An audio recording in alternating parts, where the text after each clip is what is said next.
Good evening, everybody, again.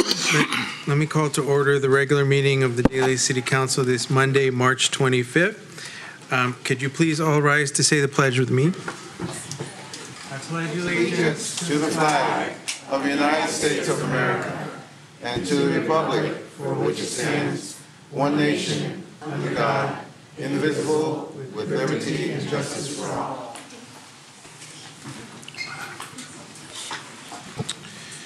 Okay, Madam Clerk, could we have a roll call, please?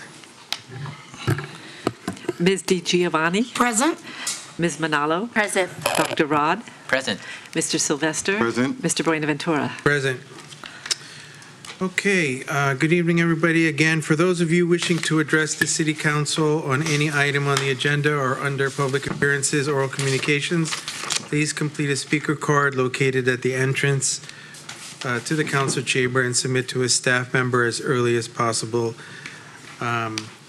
First up, we have under presentations, the Countywide Flood and Sea Level Resiliency Agency. And we have Mr. Larry Patterson. Mr. Patterson. Actually, Mr. Mayor, we also have Supervisor David Pine. Yes. So I'll ask to make some introductory comments. Absolutely. And then I'll make the presentation. Absolutely. Thank you. Good evening. Supervisor Pine, welcome. Thank you. Good evening, council members. It's a pleasure to join you tonight and just say a few introductory words about the threat of sea level rise and our plans in the county to address it. So, you know, as a civilization, we have significantly changed our climate. We've been emitting carbon at rapid rates, and in fact, the rate of carbon entering the atmosphere is still increasing. So we have significantly heated the planet, and there are grave consequences to that, which you've all familiar with, from fires to flooding to heat.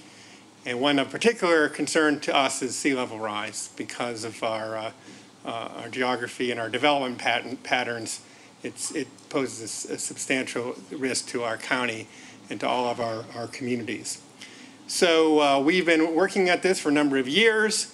The county has performed a vulnerability assessment and had great participation from staff and council from Daly City in putting that together.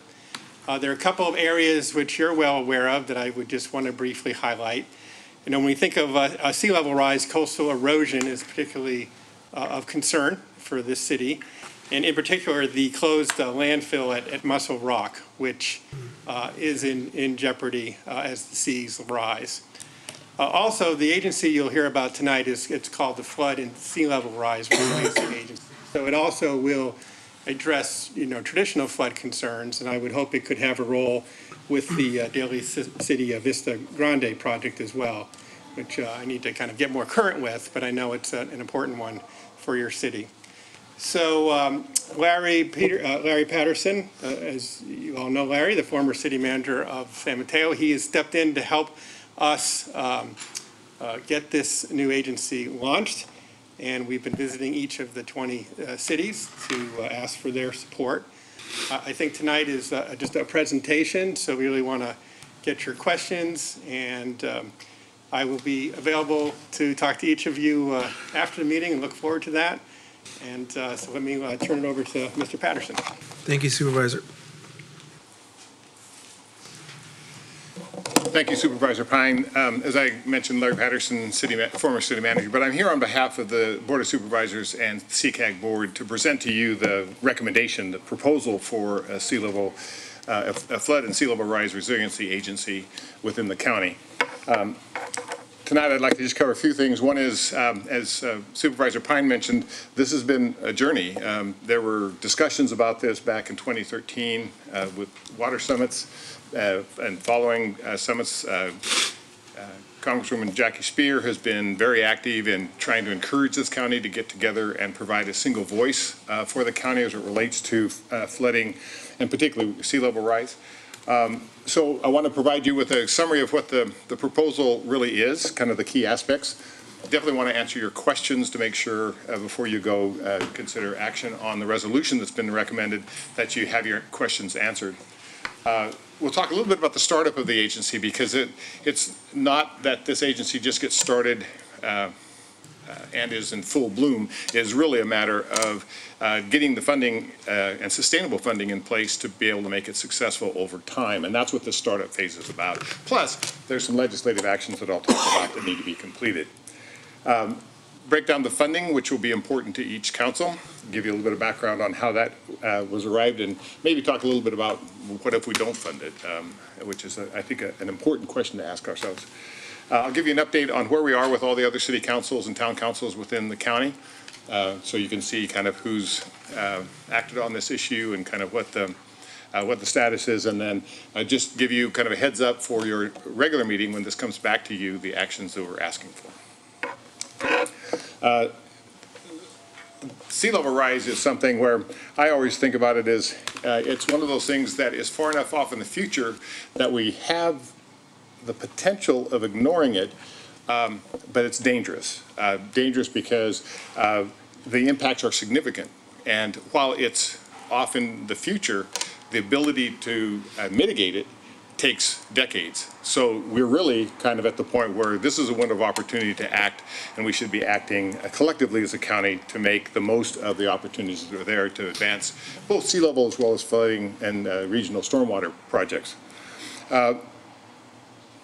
It's rare that you have a flooding issue, and definitely it's generally not the case with sea level rise where it's all in one jurisdiction.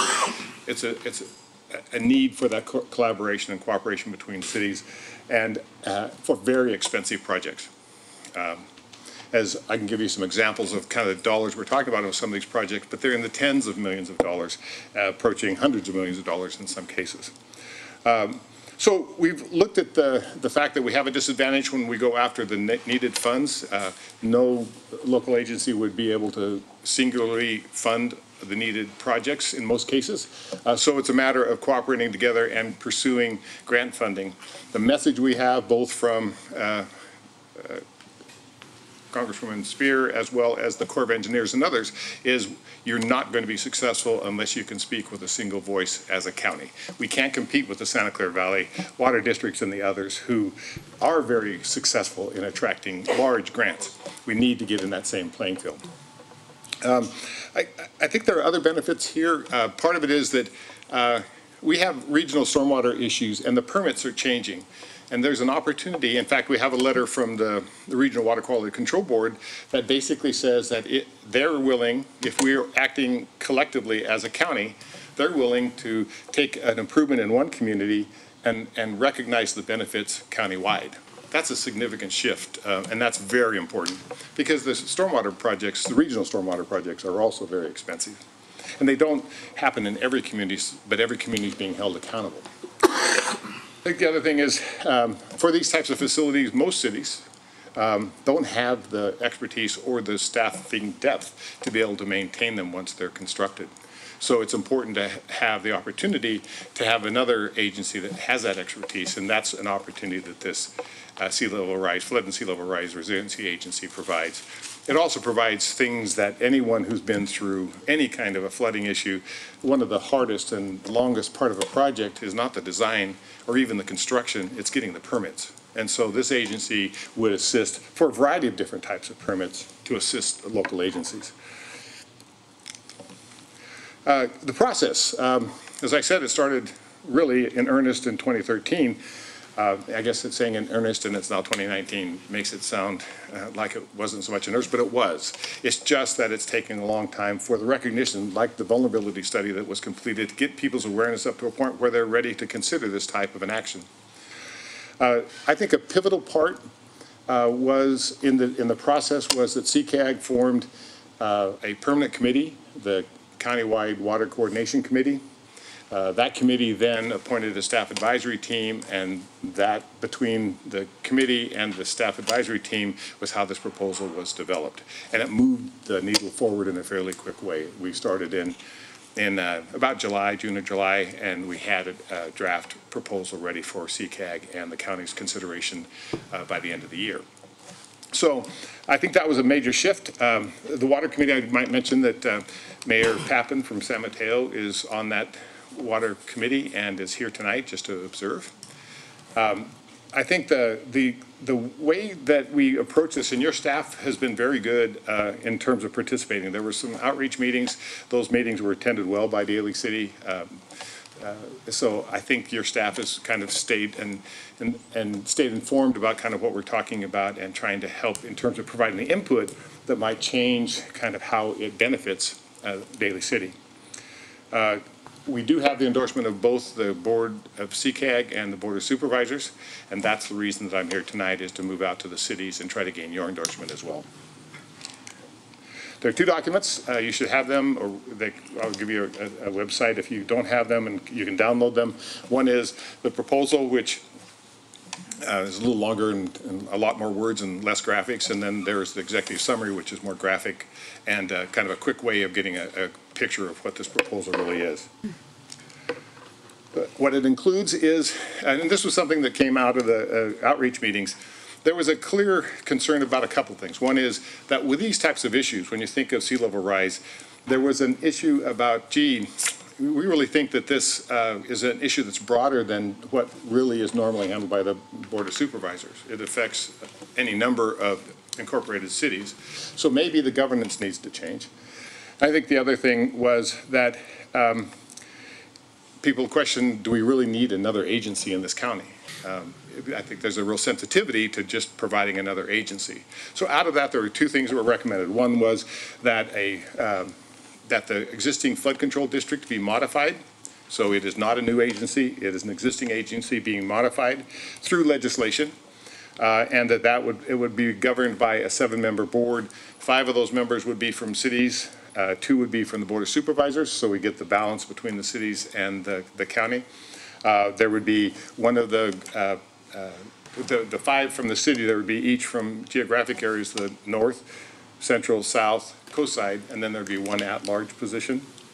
And the supervisors, one of those 2 supervisors would be from District 3, which is the coast side.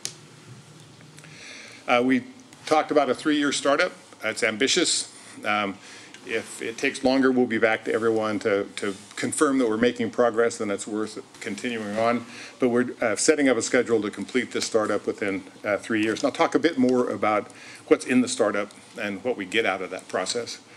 There are costs. It's about $1.5 million a year total, and that is coming half from the county and half from the cities. And one of the reasons we're here is for ultimately your contribution.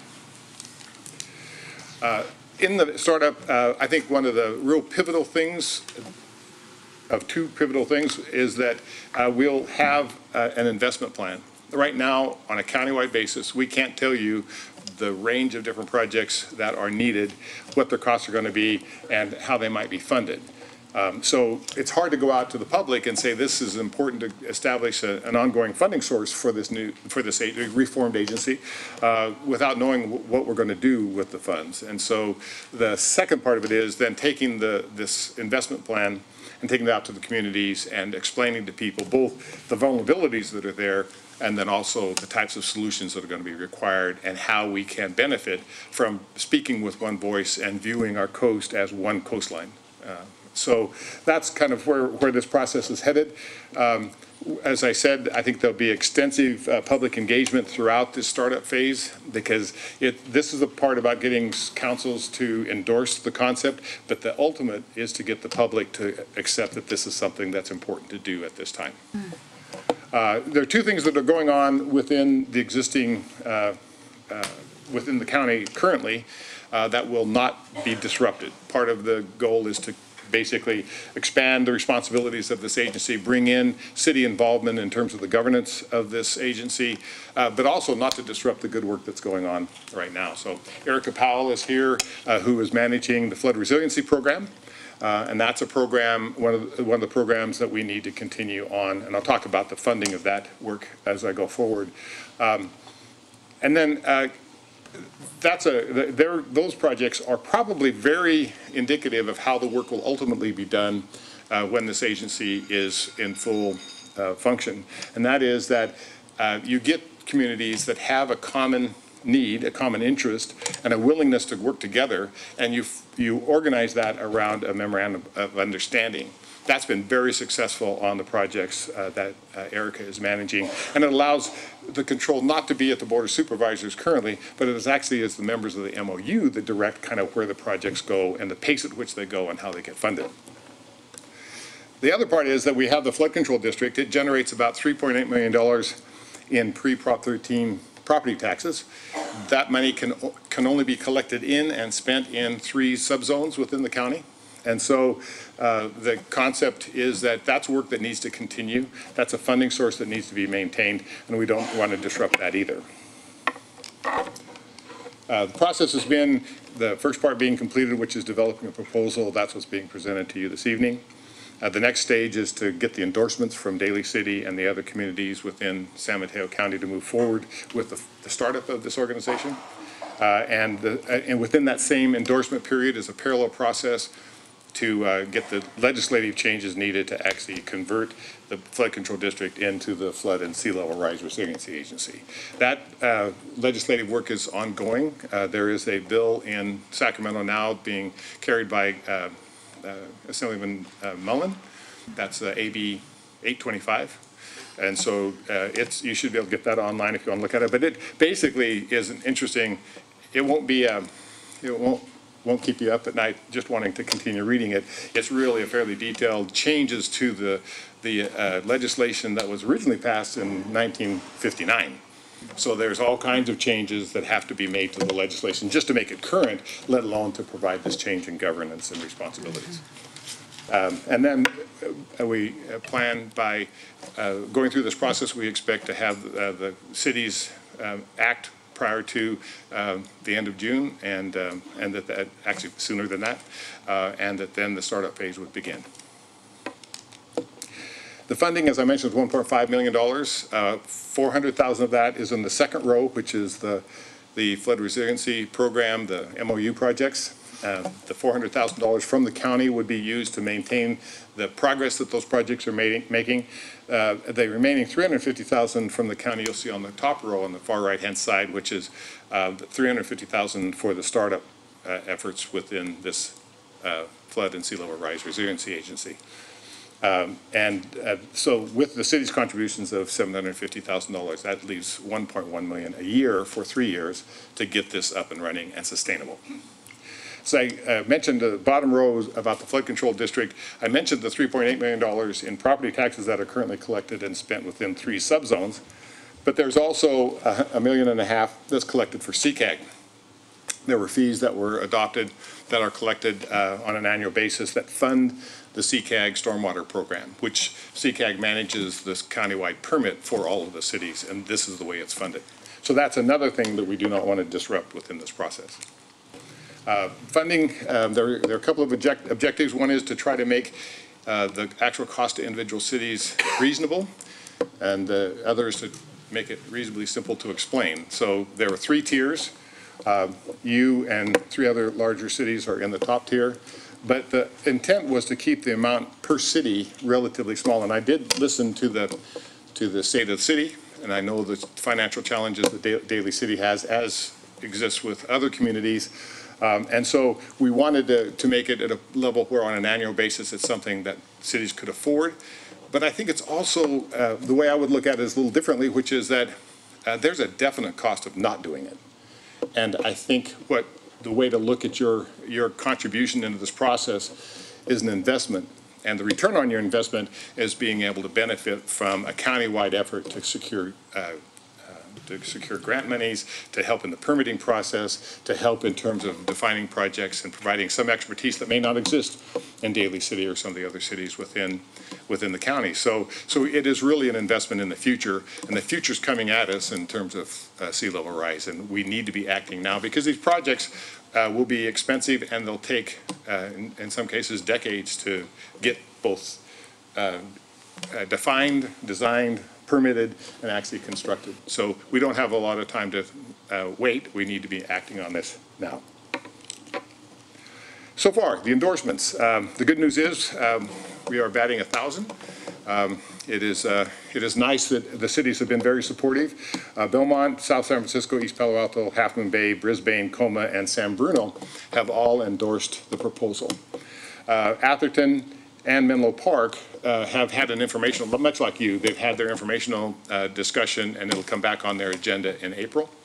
And then Foster City was last week. They've tabled the issue and they're going to be asking more questions and wanting more information about the specifics. They have a unique circumstance where they have their own bond measure to fund $90 million worth of levee improvements. So the question is, how does that fit into this whole concept?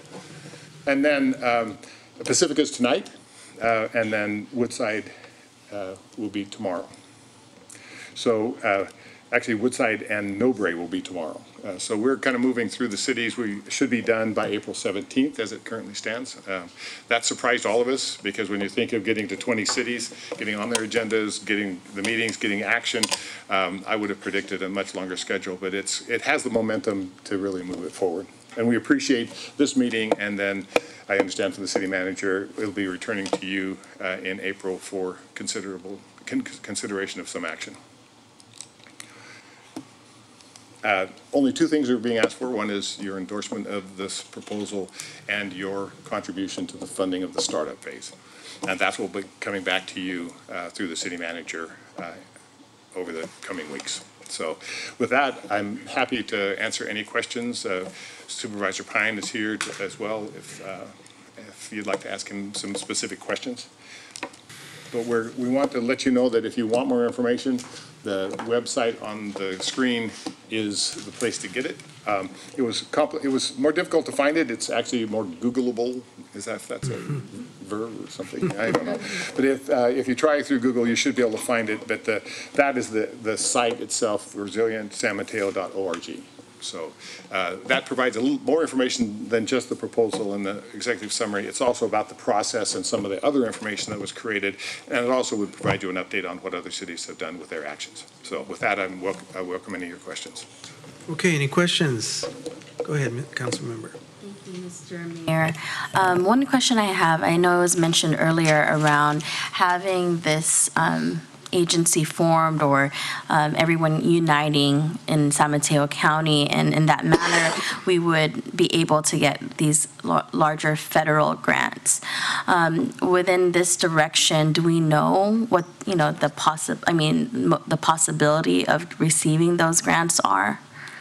If we, everyone kind of is in this unified force. I mean, obviously, sea level rise is such an important issue for our community, for generations forward. I know we know that we need to act on it, but I just was wondering, if we were all united, we moved in this direction, what's now our probability of getting those federal grants? That's an excellent question, for which there are lots of variables. The administration that's in Washington, the funding that's available, and all those kinds of things. I have to answer the question a little bit differently, which is I don't think those large grants are available to us now without this. So it's really a matter of then being able to compete on a level playing field with the Santa Clara Valley Water District or other Contra Costa's water districts, and those who are very successful. And I think it comes with another opportunity, which is some of the money is coming through the state, through some of the bond funds that are there. And if you read the legislation, you can see fingerprints on it from these large districts that have helped shape what projects will be eligible for the funding. So I'm confident that there will be opportunities for the county to attract large grants. But because of the variables, we don't know necessarily where it's going to come from or what the amount will be. We just know that we can't get there without collectively acting together. Thank you. Go ahead, Mr. Juban. Thank you, Mr. Mayor. First, I'd like to say thank you, Mr. Patterson and Supervisor Pine. I remember 2013 when you started all this with Congresswoman Spear, and Supervisor Tessier, I believe, was part of that in the beginning. And hello to Mayor Pappen, and can I remember that? So we were all in Foster City when it all started. So I want to thank you for your ongoing commitment to this, because as you said, we cannot wait, and that things are already changing fast, and our Muscle Rock and things of that, we are affected. And I remember being there with the, some of the city council members from Pacifica, and correct me if I'm wrong, but I remember them speaking of, even if we're not at the sea level rise, totally like they are, but we will be affected because the people will be coming to Daly City as far as to the higher ground. And I would think that that would still be the case that we need to be prepared for. And is that part of the package for the sea level rise? One of the strategies is strategic retreat, which Right. is to try to get away I from remember. those areas that are vulnerable. But I think that there is a limit to how much success we can have with that, because when you think about Right. what's in the lowlands, it's wastewater treatment plants. You can't easily move that infrastructure back up. You're right. The upper levels of the community. So you've got 101 that's going to be vulnerable to flooding. And so part of it is we've got to basically mitigate some of those impacts to try to reduce the amount of retreat that's really going to be Right. necessary. Yeah, so that, yeah, because that was a big discussion, but I'm sure it's gone further since that time, and I appreciate the update on that particular, and thank you for all the hard work, and as we know that it's happening. Yeah. That's the reality. So the cost of waiting. There is a cost of it. So thank you all for your work. Dr. Rod? I just want to say thank you for the presentation. And it is needed. And I think what's happening right now in terms of unprecedented climate change, in terms of, superstorms and rain, and, even now, it's like we went from sunny days to all of a sudden just rain that just came out of nowhere. I think it's something that we really need to consider. I just hope the federal government can get their act together, because it's not just our city or county issue. This is a worldwide phenomenon that's happening. And I think when we talk about, just echoing Councilwoman Pam DiGiovanni about displacement, I think that's one of the key issues that's happening, that's going to happen, and it's already happening around the world. So, yeah, thank you for the presentation. My pleasure. And now, if I may, through the mayor, the other thing that you should note is that with every estimate of sea level rise that occurs, it is not declining, it is increasing. And if you watch the news, you see the evidence about the increased ice melt. That is one of the ultimate causes of the rise in the sea level. So it's really a matter of getting our act together and acting collectively. Mr. Vice Mayor? Thank you, Mr. Mayor. Mr. Patterson, thank you so much. You made mention earlier, the Honorable Mayor of San Mateo is here, and yet the slide before this one, I didn't see San Mateo listed up there.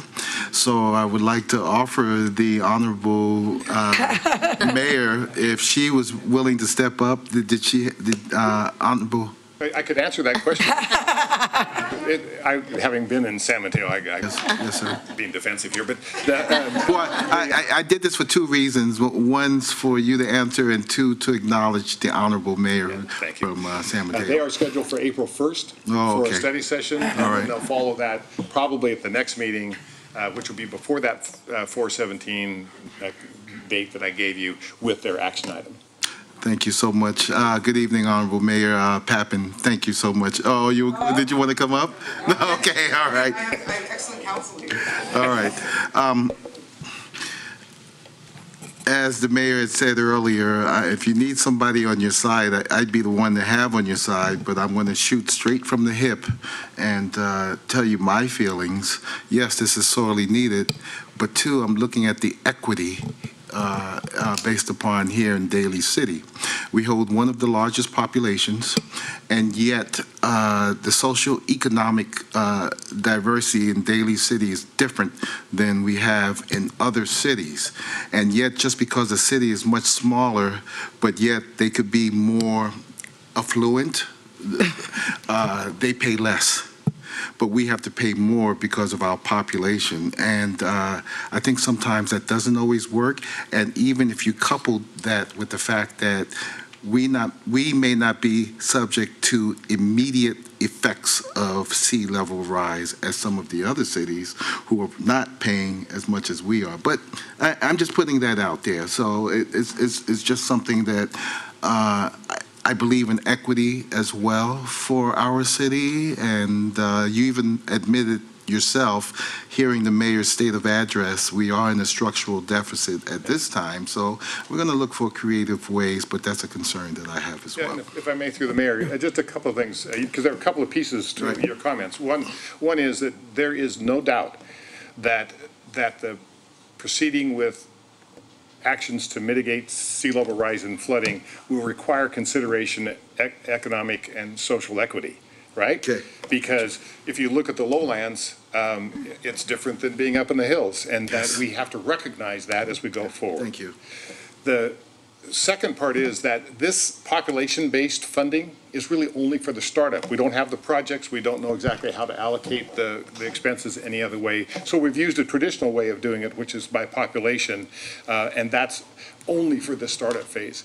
The way that the projects get funded very likely will be much like the San Francisco Creek project is being funded, and that's through agencies getting together and working together and establishing their own plan and pursuing grants independently and working out the equity issues as part of that. So it'll be much more localized than being kind of a county-wide population-based. That will not end up being equitable. Thank you. That's all I have, Mr. Mayor. Okay. I wanted to echo that, the vice mayor on that, because we all know, like Mr. Vice Mayor said, that Facebook itself is on the infill, as you know, and that'll be the first to sink.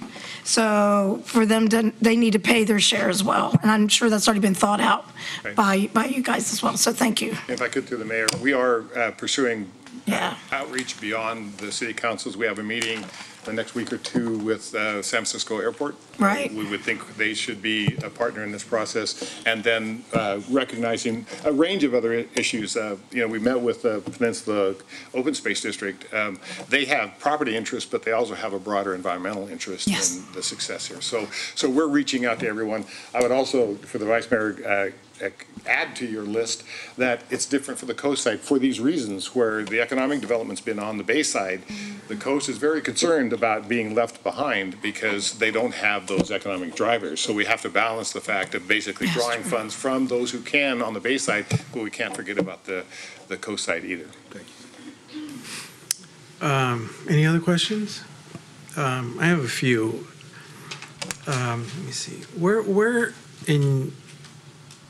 in the current the federal government administration, is the Trump administration, do they believe that this is a real problem, the problem of sea level rising? Are they supportive of this kind of organization that's the sense I'm trying to understand? To be honest, I never thought of being a spokesperson for the Trump administration. But to answer your question directly, the reality is the funding is there for the types of projects that we're pursuing. So there is a continuum in the funding sources through the Corps of Engineers and other sources that tends to normalize that, so it's not jumping up and down necessarily with the changes in administrations. So we think that, yes, there are opportunities there. And in fact, we may be a leader in this county because we don't know of another agency that will be focused specifically for part of their duties on sea level rise. Most are flood agencies and flood control districts. This is going to be a new and different approach, recognizing the larger global issue. And by the way, I think part of the issue about the argument about, now I'm going to personalize it, my brother and I have had this conversation. So this is the way the conversation goes, is that we both agree that there is sea level rise. Maybe different aspects on what's causing it, but the reality is it's occurring and we need to respond to it. And I think the administration is responding to that as well. Okay. Again, not being a spokesperson for the administration. Yes. So the money that you're asking for from the cities, what budget source among the cities are they getting it from? Is it coming from their general fund? Is there another budget source the cities are using? I don't know specifically because they're putting it into their budgets, but I know from my background that it may be that in some cases they have funding sources through Public Works that might be a source for funding for these types of this type of action to move this issue forward. But I can't speak for your city specifically. I think more often than not, it's being done through the general fund for each agency. And then how is the representation allotted with respect to, like, obviously Daly City and how much control or voting or representation are we going to be able to count on? And also, is there a concept of weighted voting in this organization? The voting procedures have not been established. The agency is still the legislation is being modified, so that question's a little bit ahead of where we are with the process. But having said that, the idea was to have a representative on this governing board from each part of the county. So the discussion was, do we need 21 members to this board, or can we do it with 7? And the conclusion was it could be done with 7 and probably more efficiently and effectively, but we can get the geographic equity, the geographic distribution of decision-making through this geographic mix of people on the board and one at-large member. So that's kind of the concept. The other part that made it seem feasible and more feasible was that as I mentioned earlier, when we really get into doing the projects, the actual oversight and control of those projects moves to the local agencies. It's not, these projects are not all going to be managed by the Flood and Sea Level Rise Resiliency Agency. They will provide staffing, they may provide coordination, they'll help form the MOUs, but it will be the local agencies that have an interest in the outcome who will actually govern how these projects move forward. And that's the advantage of using the MOU structure going forward. So you don't lose your control. In fact, you'll have a localized control. Even when we do the outreach program that I mentioned in my presentation, it's going to be done on a very localized basis, because you can't do a countywide conversation about all the different things that are needed. People need to think about their reach of shoreline and what they want to do and what the challenges are. So we need to keep that local involvement at the MOU level to make sure the projects reflect what the local agencies want. Has any of the cities that you've approached voted no? No. They're all. No. Though I mentioned Foster City, they've tabled it for additional questions to sort out how their $90 million bond measure might figure into the funding mechanism. They want to make sure their residents aren't funding it twice. But we're going to have that conversation with them. But we've had almost in every case a unanimous vote from each of the councils. Okay. Okay, those are my questions. Anybody else? No? Thank you for, go ahead, Supervisor Pine, come on up. If I may, I just thought I'd add a couple of comments that wanted to call to your attention. On the governance, as Larry mentioned, there'll be the 5 council members and 4 from geographic areas. So Daly City would be in the coastal group. So there would be 1 representative from Pacifica, Half Moon Bay, Daly City. So I think the other regions will have more cities. So I guess, just so you're aware that you'd be in that. So you could compete for that seat, and you could compete for the at-large seat. So that's just one point. I think the thing that, I think it's the challenge here is in the cities, really asking the cities to, look at this whole kind of as a countywide issue. Because like 5 of the cities don't even touch the water. And we're asking them to contribute. And it's because the impacts are so, interrelated. Like I think, for example, some of your wastewater is treated at the South City wastewater treatment plant, which is incredibly vulnerable to sea level rise. So that's kind of the challenge here. It really is, we're all in it together. And then I just wanted to make one final point about the importance of having the agency. You asked about the Trump administration. So this is kind of ironic, but there's a major project in the South Bay down around El Viso and San Jose that's been worked on for well over a decade to construct levees and do some shoreline restoration. And, after all these major, major natural catastrophes, Congress decided they would appropriate a large sum of money to give to jurisdictions to try to prevent future disasters. So lo and behold, over $100 million was allocated from the Trump administration to work on this shoreline project because they've been working and organized and they were positioned to seize this opportunity. So it's even in this current environment, the fact that they had a project, they had something to take advantage of when the opportunities arose. We'll have to be very opportunistic, and we'll be more successful with this agency. So thank you for listening to all this tonight. Look forward to talking to all of you in the days ahead. Thank you, Supervisor. Mr. Mayor, Go ahead. Supervisor Pine, I just wanted to make a comment.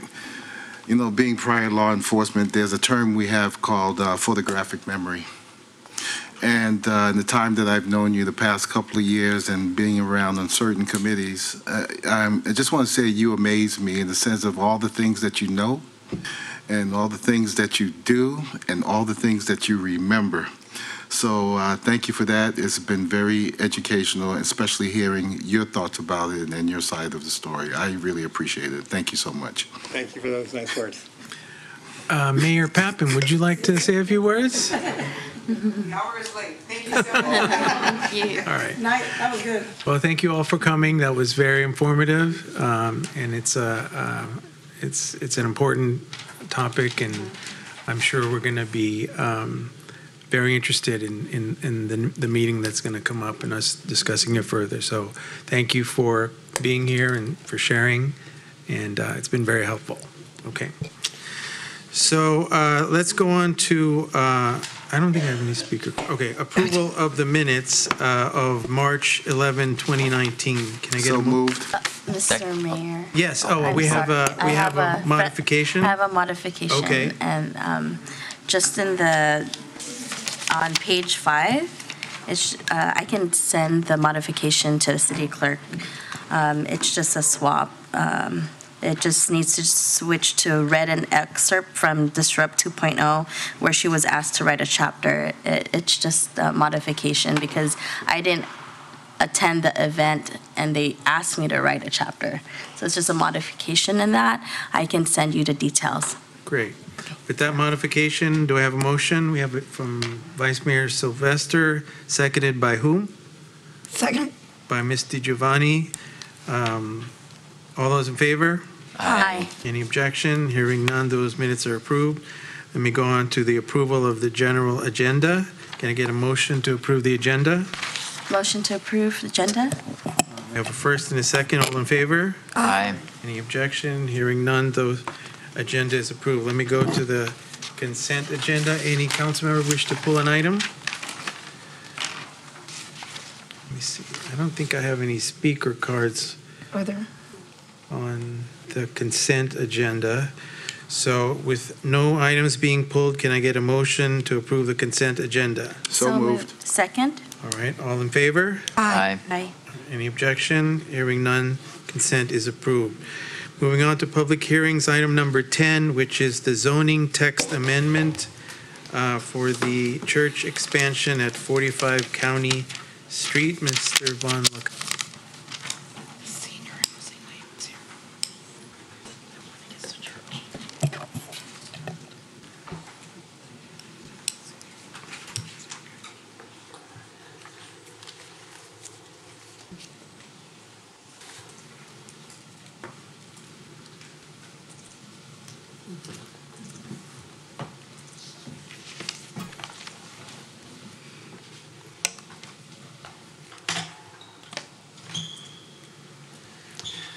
Good evening, Mr. Mayor and council members. Good evening.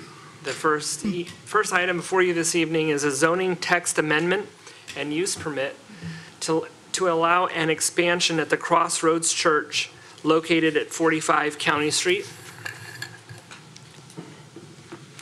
The subject property is located on the east side of County Street between Valley Street and East Market Street.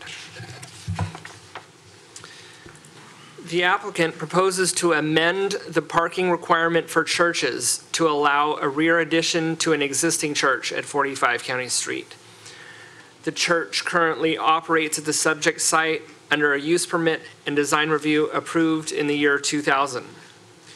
Currently, Sunday services are held at 9 a.m. and 11 a.m. with an attendance of 100 to 150 members, respectively. Additionally, weekly functions include a Wednesday evening prayer group with 30 to 40 members and a Friday youth night with 40 to 50 youths. The proposed amendment to the zoning text is to require one parking stall for every 6 permanent seats or 1 space per 200 square feet if there are no permanent seats. Ancillary uses would be exempt up to 2,500 square feet. The proposed addition involves retaining the 4,120 square foot first floor sanctuary and the demolition of the existing 2,109 square foot second floor mezzanine area, which consists of office and classroom space. A 4,080 square foot addition would be constructed at the rear, containing 2 floors over the existing parking area. The net increase would be 1,971 square feet to include a multi-purpose room, 5 classrooms, and 2 administrative offices. The applicant is requesting a zoning code amendment to exempt ancillary uses such as classrooms, multi-purpose rooms, and administrative offices from the parking requirement for places of assembly. In this instance, the demand for parking based on the project as proposed would be 21 spaces. The plans provide for 23 spaces.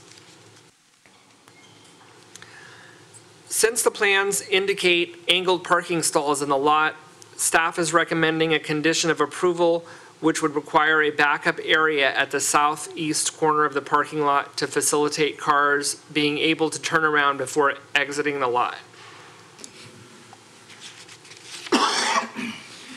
The subject property is zoned BART multiple family, which allows churches subject to use permit approval.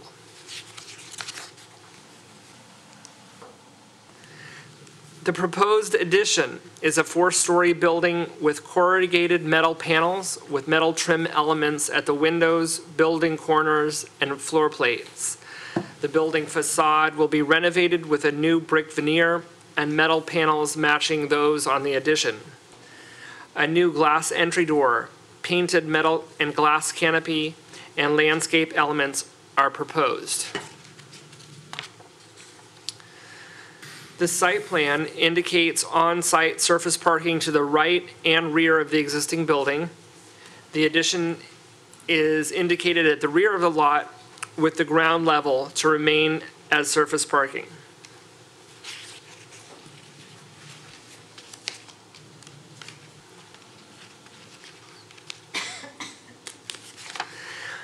The ground floor indicates the existing sanctuary to remain, the open parking at the rear with the new addition over the parking area. The second floor of the addition consists of a multi-purpose room, 2 classrooms, and a kitchen area. The third floor consists of 3 classrooms and 2 administrative offices. A roof deck for outdoor gatherings is proposed. The revised front facade features brick veneer and corrugated metal panel siding, new glass entry door with metal and glass canopy, raised metal signage, and pre-finished corrugated metal fence. The architectural elements used on the front facade carry over to the new addition. And this is another perspective view from the rear and side. Both the addition and the zoning code amendment are categorically exempt from CEQA. The Planning Commission has reviewed the project and found that the project is consistent with the city's general plan, is consistent with the BART multiple family zoning district regulations. It is exempt from CEQA per section 15.303 and 15.305 of the CEQA guidelines. The proposed zoning text amendment excludes non-congregational floor area, and therefore the proposed addition of a multi-purpose room, office, and classroom space does not contribute significantly to the parking demand. The Planning Commission recommends that the City Council approve zoning text amendment ZC 918-13627 and use permit UPR 818-13628 and design review 818-13629. This completes staff's presentation, and I'm happy to answer any questions. Okay, thank you very much. Let me open the public hearing on this item. I have one speaker card. Let me start with that. Nikki Stethor? Steady. Okay. Nikki Steady. Good evening, ma'am. In my nervousness, I dropped my phone. Don't be nervous. You're amongst friends here. I am very nervous, Take your time. I apologize ahead of time. Thank you very much for hearing me. First of all, council members, Mr. Mayor, Vice Mayor. I also stood before the Planning Commission on February 5th when they made their presentation, the church made their presentation to the Planning Commission and got permission. One thing that I call to their attention that is grossly lacking is nobody mentioned, I didn't see in the plan, that this is a one-block, one-way street. We are congested right now. I am the property manager for the County Street Condominium Homeowners Association and have been the property manager since 2001. We have problems with the church. Unfortunately, it's hard to believe. Love the Lord as much as you love your neighbors. That's the greatest commandment he gives us. Unfortunately, the church is not respecting the neighbors. We have had continuous problems with them. I brought it to the attention of the Planning Commission, but it appears as if the deal had already been done. It was just a matter of rubber stamping everything. One of the commissioners said to the pastor, Antonio, who was here at that day, you work with them, and we all shook hands. Yeah, you'll work with them, they'll work with you. Until today, we have had no contact from any member with the church. We have rains, the parking lot has been flooding onto our property, no contact. I took the time to pick up my phone because I have new pictures and I have old pictures for you to correlate and see the problem that we've had and that has continued throughout the years, and we have no response from the church until we bring in the city. Once we get the city involved, we get the pastor's attention. Something is done, but it's not permanent. And they said during this remodeling phase or refurbishing, expanding phase, it would be, they would address the major drainage problem. But right now, the temporary fix was just to clean the drain. And I have pictures and you'll see them. The drain is blocked. They haven't done anything. Okay. Finally, I know my time is up. Go ahead, I'm sorry. Yes, sir. No, yeah, you just wrap it up because your 2 minutes are. Yes, and finally, the parking, I'm not clear on what it said just now, what was asked, additional parking permit, I'm not clear. But we have 4 buildings that are down the hill from the church. We have the church members parking there on Sundays, Wednesday Bible study, my homeowners, they're having trouble, they can't park there, and it is public parking. So I'm not clear what this parking permit they're requesting and the impact it's going to have on us as homeowners, and I'm a homeowner also in the complex and have been since 1989. Okay, thank you very much, ma'am. I appreciate your comments.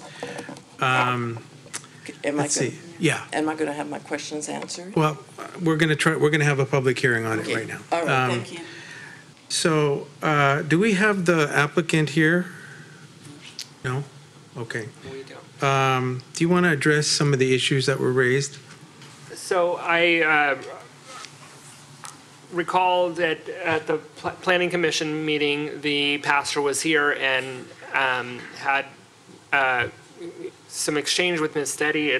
It's unfortunate that I'm just hearing that they haven't been able to maintain contact. So, but I know that that she brought up the concerns before, and they were talking about how they would stay in contact to address the concerns. As far as her question as to what the applicant is asking for at this time, the City of Daly City's parking ordinance does not differentiate between the areas that are used for congregational purposes versus classrooms and administrative offices. So the proposed zoning text amendment would be to exempt portions of the church that are not going to be used for congregational purposes. They'll be used for administrative offices, classrooms, and a multi-purpose room. And the theory that they're proposing is that will not result in an increase in the size of the congregation, because the congregation, is already using the existing space, and because the sanctuary area will not increase in size, that the congregation will not increase in size, that it will just be better used for classroom purposes and offices for the pastor and the other church administrators. Okay. Council, have any questions? Mr. Vice Mayor. Yes, thank you, Mr. Mayor. I was very familiar when Ms. Steady came up and visited the Planning Commission, and I have to admit, she is correct. I didn't see anything in the staff report indicating about the drainage issue, because it is on the hill. I thought I read something, but will that be fixed? Did planning go out and look at that? So may I answer? Yeah. So we did add a condition of approval to address the planning, the drainage issues after the Planning Commission meeting. Do we know which? Yes, so one of the things that having the church come through a development process allows us to do is review the drainage patterns on the site. Right. Make sure that drain gets unclogged, and if it's insufficiently sized, we can require an upsizing. We did add a condition of approval to the project that would allow us to do that, because it's something that we, of course, when we have a use like this, we can't have it draining onto adjacent land. So that was brought up at the Planning Commission meeting and addressed through a condition of approval. Thank you. Looks like that's condition number 6. So it is conditioned that, okay, number 6. The other issue that, and then this is just my opinion, the worshiping area, or otherwise the congregation, as per the parking ordinance, is based upon that congregation not getting any larger, so subsequently the parking spots are minimal. However, building 2 additional floors to consist of office and classroom, that's not to say that the exemption should be provided. This is just my thought, because if that tells me that's going to bring in more folks, and especially if it's on a Sunday, but to say that it's based upon the size of the congregation, not the office and the classroom. We have 2 floors of additional square footage, and I can see the application is based upon the parking ordinance for just the congregation, but you're increasing the square footage, and to say that it doesn't apply because it's termed office and classroom, I have a problem with that. And, it's just my comment. So those are the 2 concerns that I have. And lastly, I remember they were supposed to work together, love thy neighbor. And I always believe if you get together and talk it out and try to work, and that's what they said they were going to do. And from what I'm hearing, it was not done. So I don't want to go beyond that, but at least have them come together and talk. Thank you, Mr. Mayor. Okay. Any other questions, Dr. Rod? Just a comment. I just want to echo the Vice Mayor's comments as well. I really wish the applicant would have been here to address the issues that Ms. Steady brought forth. And I think a lot of it can be resolved through some sort of discussion, but if they can't meet, I mean, I really feel for you. Go ahead. Councilwoman? Yeah. Okay. Well, I don't want to be like the echo either, but yeah, I mean, I don't know if we can put that as a condition, or do we just like wait? But I do think that just as we had another issue prior at one time when you guys were having, I believe, City Toyota working out some things out. Vice Mayor has a great idea. I'm on board with what he says, that needs to be, if there's never been touched, and she's over there, it does affect a lot of people. We know that's been our seniors on that corner and the drainage. So I agree with the Vice Mayor and Councilmember Rod on this issue. Go ahead, Ms. Manello. Thank you very much. Communicate. Thank you for the commentary, and I appreciate the public comment. I do want to commend staff for actually putting it in the conditions of approval. So what was mentioned in the planning commission prior did not go unheard, and it's in the conditions of approval. So if it's in the conditions of approval, I hope that there would, be some support. I am comfortable in moving forward since there is a condition of approval within the document.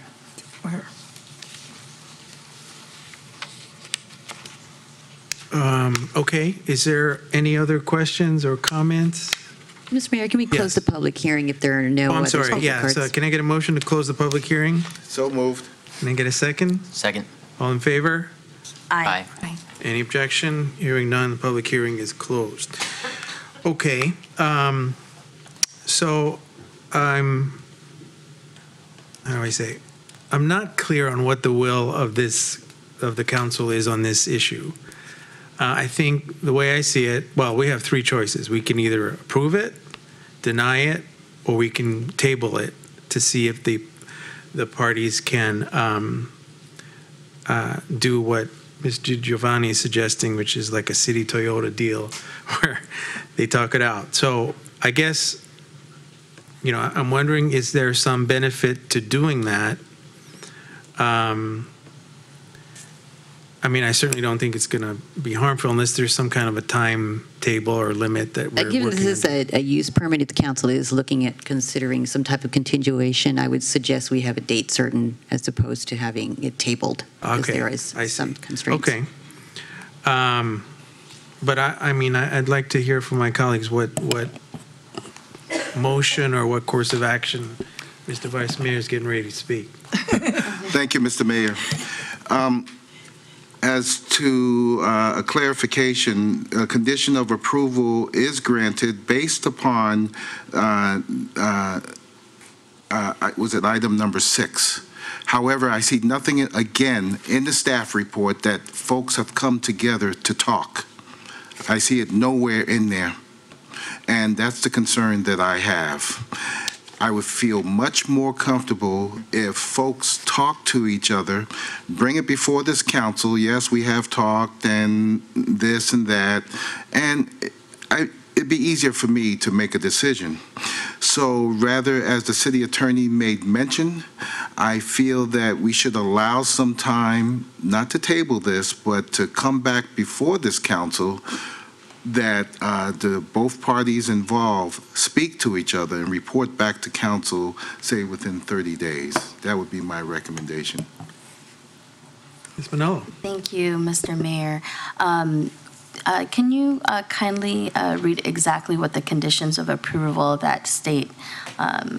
So condition number 6 states, the applicant shall discuss with the Planning and Engineering Division existing and proposed site drainage to ensure that all such drainage is not impacting adjacent properties. So the applicant needs to show their plans and what they will do for the drainage. That's what is in there.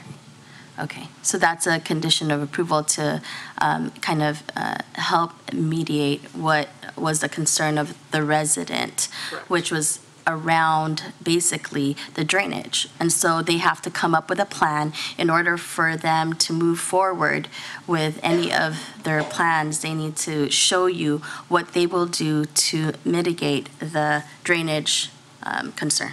That's correct, and they would need to provide those plans before any building permits were issued. So for clarification for myself, before them even getting any movement to the changes that they want, they need to provide this plan and also what action plan they will do. Exactly.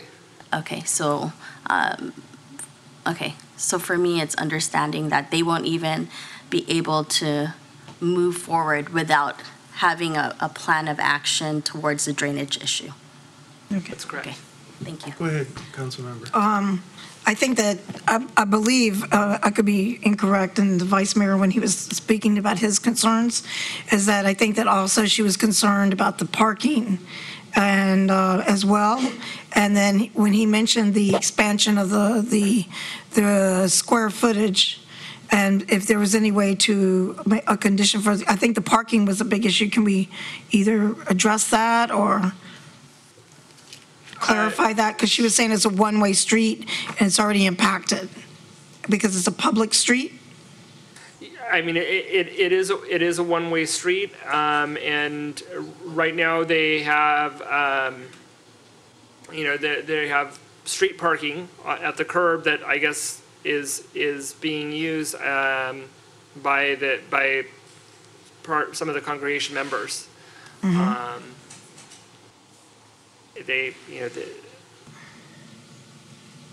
The proposal of the project does have additional parking on site and some improvements to the existing striping a lot. Yeah, I think the only thing that I'd add is the concept here is that the accessory uses that are being added wouldn't necessarily add to the number of families arriving for services on any given Sunday. The children that arrive with the parents in their car would have a classroom space. A lot of the office space that's proposed, of course, is used during the week by the people who manage and operate the church. And so it just gives us the church a little bit more breathing room, if you will, and that's what the ancillary, the 2,500 square foot allowance would allow for. And that's the essence of what we're talking about here. The church, in addition to having this space, although it doesn't count toward meeting the required parking, does have an agreement with an adjacent lot to park on that property.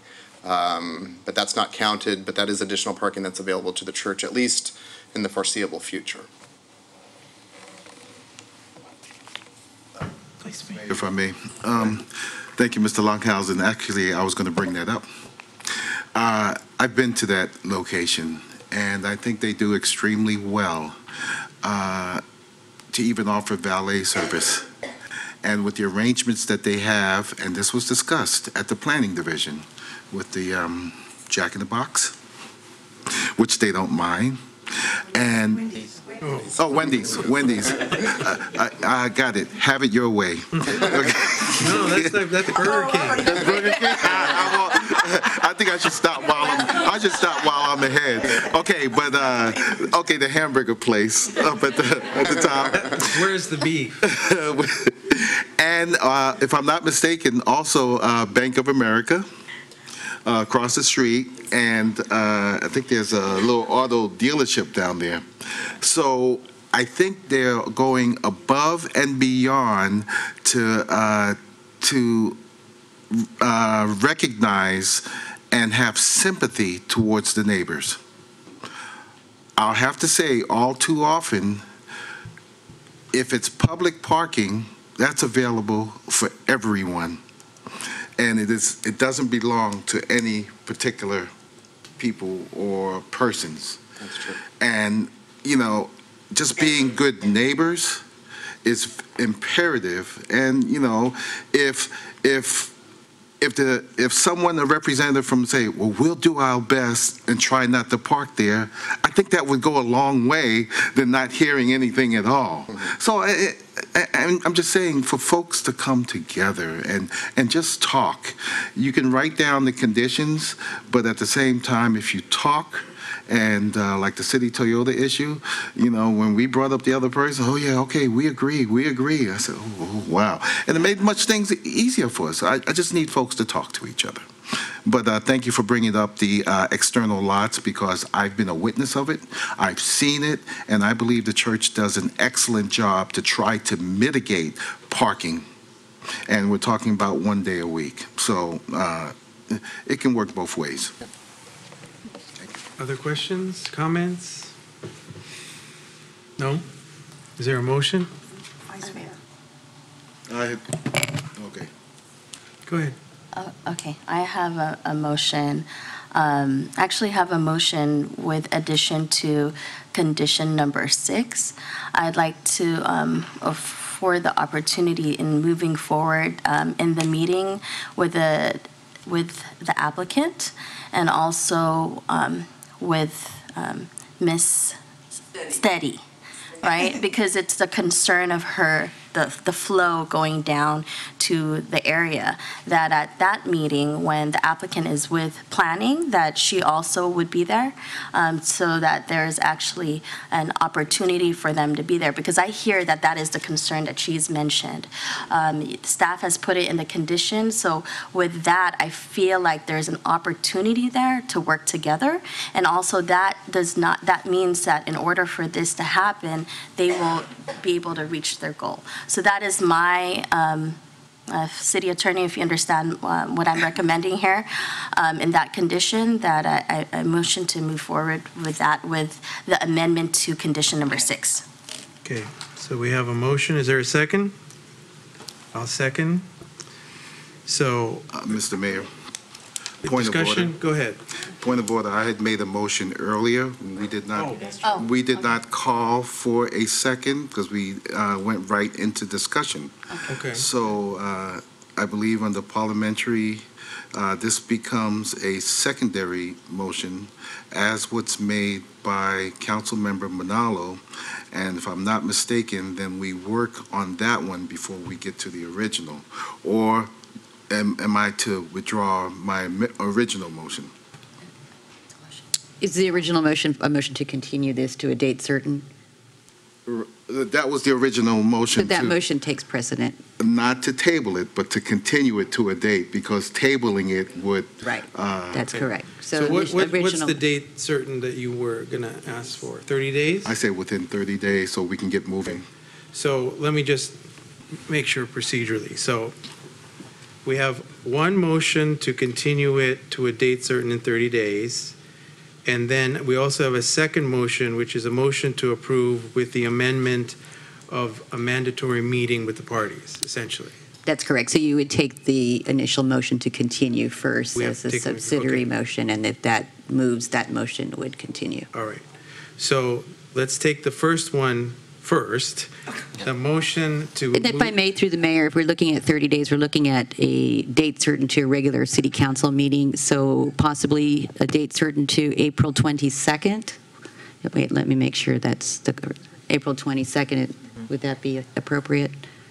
Okay. Okay. Okay, so who is seconding that first motion? That's correct, right. Is there a second on the motion to continue this to a date certain of April 22? We have a motion by Vice Mayor Sylvester. Is there a second? I'll second. Okay, so we have a second by Councilmember Rod. Okay, so we take that motion first. Can we is there any further discussion? And so just to be clear, if that motion passes, then it passes, then it's approved. If it fails, then we move on to the second motion, which is a motion to approve it with the amended conditions by Ms. Manalo. Okay, we're clear? Any questions? Discussion. Go ahead. Mr. Mayor, on my particular motion, it carries another part to it, and basically it's making incumbent upon both parties to talk to each other prior to the 22nd. Okay. It's a requirement, and if they don't talk to each other, based upon the information that this council receives, we're going to move forward with a decision. Okay. Mr. Giovanni?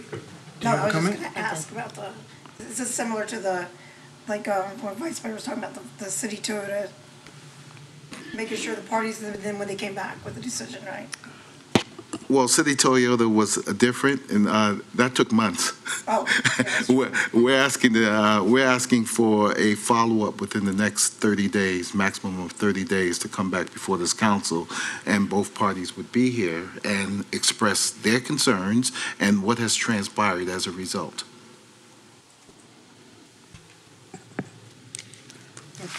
Yeah, so, okay, I guess I should say something. So I see the both motions are sort of similar, but I see the motion by Ms. Manalo as reaching the result with more finality rather than extending it, because her motion has that mandatory meeting, as you are asking for a meeting in your motion, but her motion just sort of finalizes it. If the meeting doesn't happen, then this project doesn't happen. Your motion is, if the meeting doesn't happen, then we come back to vote on it again, and I see that more of a delay. If we're going to get the same result in the motion that was made by Ms. Manalo. But we all have,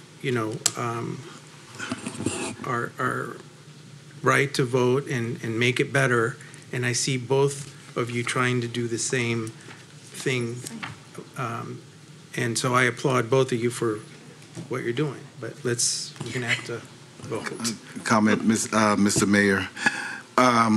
Thank you for your analogy, and I believe you are correct, which I would defer to Councilmember Manalo, because her motion is based upon approval. Approval of what? Approval that item number 6 saying that they will work on the drainage, but yet we have the parking issue, and we need the folks to talk to each other. So if that approval is based upon them getting together and speaking with another, I'd be willing to withdraw my motion to add into Councilmember Manalo's motion that this entails the parties coming together and actually speaking with each other. Yeah, I think it does. Well, that wasn't her motion. No, you're right. Okay, Right. let's make sure we have that. Can you make a friendly amendment to that? Yes. To clarify, our understanding of the council members' amended condition of approval number 6 would require the city staff, the member of the public, and the applicant being in the same room and discussing how to resolve the drainage issue. Yes. Is that correct? Okay. Yes. And the parking.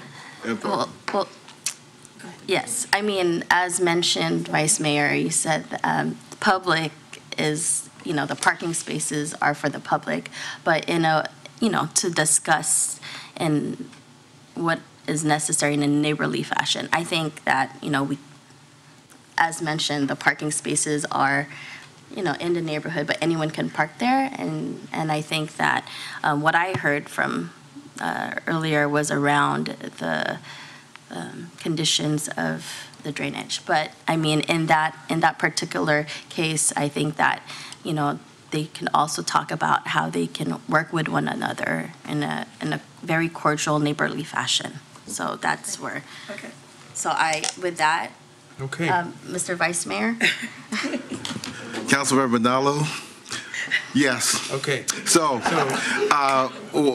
being that we have a motion on the floor, Mr. Mayor, and has been first and second, in order for Councilmember Manalo's motion to move forward, this motion that I made would have to fail.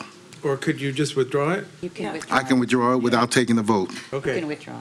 Okay? For the record, I would like to withdraw my motion and defer to Councilmember Manalo's motion on this particular item. And for the record, I'd like to call the question. Okay. Can I get a roll call? Well, Oh, no. we'll call the Wait. question. Can we reiterate Councilmember Yes, can we Manalo's have motion? through the chair, if we may have a motion, just by way of order, because we have a zone text amendment on this, would you like for us to call the ordinance first before we call the motion for the resolution? Okay. So through the chair, the conditions of approval for the approval of the project is a resolution for the use permit. However, this is a zone text amendment, so we would need to have a motion for the city attorney to read by title only, and then we can take the motion up for the resolution with regards to the conditions of approval, as Councilmember Manalo has suggested. All right, so motion for the city attorney to read by title only. Did I just say that? That's it. So moved. So moved? Anybody so moved? Second. Okay. Aye. All those in favor? Aye. Now, Thank you, Mr. Mayor. This is an ordinance of the City Council of the City of Daly City repealing and replacing Section 1734.02I of Chapter 1734 of the Municipal Code regarding schedule of parking requirements.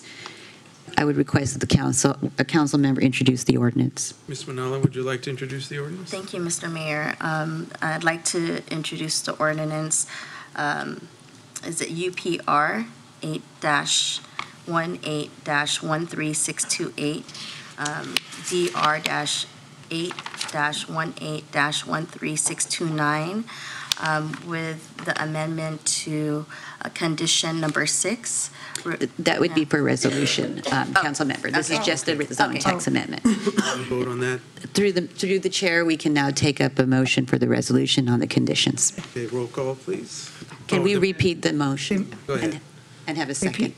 Okay, so adoption of a resolution with the changes amended to condition number 6, with having the applicant and also a community member of the county condominium homeowners association in regards to the drainage plan, and moving forward with having all 3 parties of the planning department meet as a condition of approval. Okay, can I get a second? Second. Okay. Let's get a roll call, please. Ms. DiGiovanni? Aye. Ms. Manalo? Aye. Dr. Rod? Aye. Mr. Sylvester? Aye. Mr. Buenaventura? Aye. Good work. Okay, let's go on to communications. Item number 11, fiscal year 2019 mid-year budget review. Mr. Chu. Oh, wow, look at all that paperwork.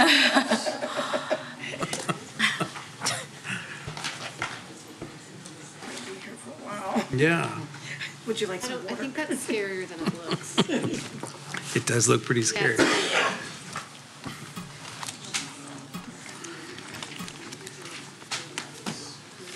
Because it's only 3 pages long. I thought it'd be that.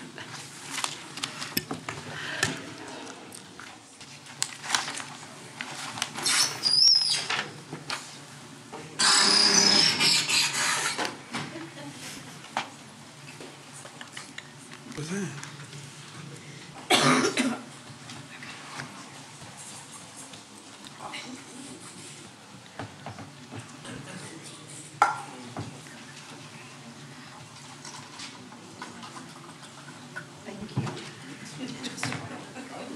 Oh, no. Thank you.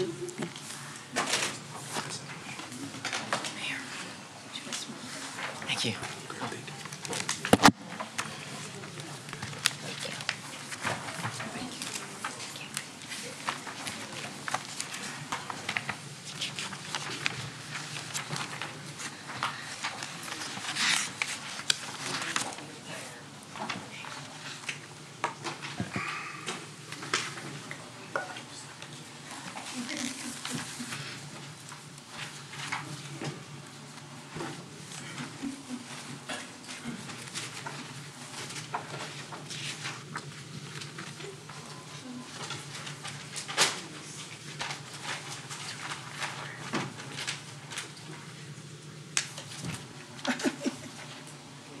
Stephen.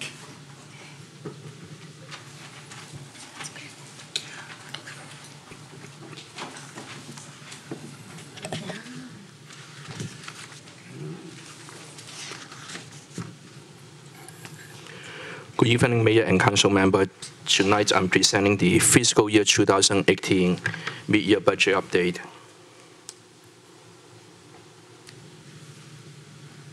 The agenda including an overview of the fiscal year 2019 general fund budget projection, general fund revenue and expenditure, pension and retiree health update, and the general fund reserve projection for the fiscal year 2019. This table summarizes the general fund revenue and expenditure projection for the current fiscal year. The first column is the fiscal year 2019 adopted budget with a deficit of $4.8 million.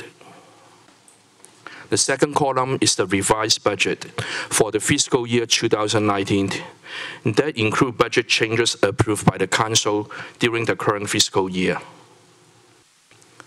The third column, highlighted in blue, is the fiscal year 2019 budget projection based on the first 6 months of revenue and expenditure. General fund revenue are projected to be $89.9 million, and the projected expenditure should be $87.5 million, resulting in a positive fund balance of $2.4 million. I'll provide the Council with more information in the next few slides. Now we look at the general fund revenue.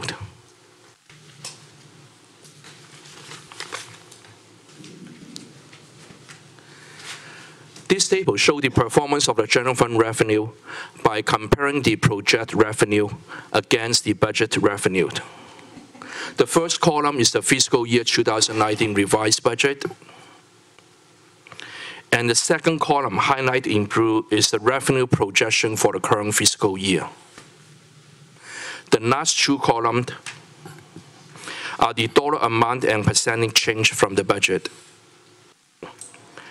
Fiscal year 2019 total general revenue are projected at $89.9 million. After deduct the $4.7 million one-time revenue in excess ERAF, the general fund net revenue is projected at $85.2 million. Projected net revenue growth is $4.2 million. This is mainly due to the improvement in the property tax and the sales tax. Now we're focusing on item number 1, property tax.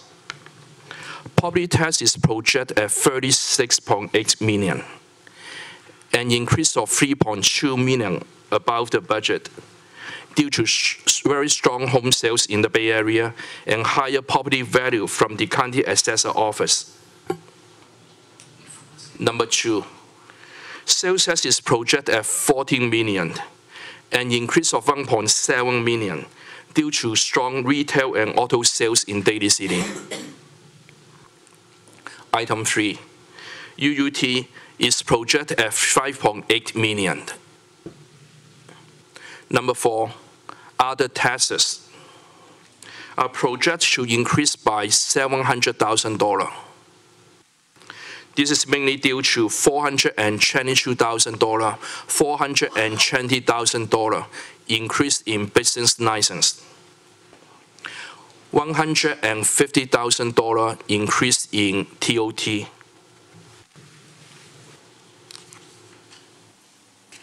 Now we look at number 5, license and permit. License and permit is projected at $2.6 million, an increase of $300,000. The increase is mainly due to $150,000 increase in building, electrical, plumbing permit, and plan check fee, and a $100,000 increase in code enforcement. Item 6, fines and forfeiture. This item includes parking fine, traffic fine, are projected to decrease slightly by around $100,000. Item 7, rent and interest income is projected at $1.7 million, an increase of $500,000 above the budget. This is mainly due to $300,000 increase in investment earnings. The Federal Reserve Bank has increased the interest rate 4 times in 2018, from 1.5% in March 2018 to 2.5% in December 2018. In addition, rental income from recreation facility is projected to increase by around $150,000.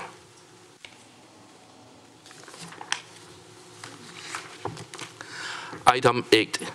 Received from other agencies are on target, which is projected at $600,000. This is mainly the reimbursement from the San Mateo County for the city providing library service for the Broadmoor and Colma, and also for the funding for the Community Service Center. Item 9. Charges and fee are projected at $3.8 million. An increase of $300,000 over the budget.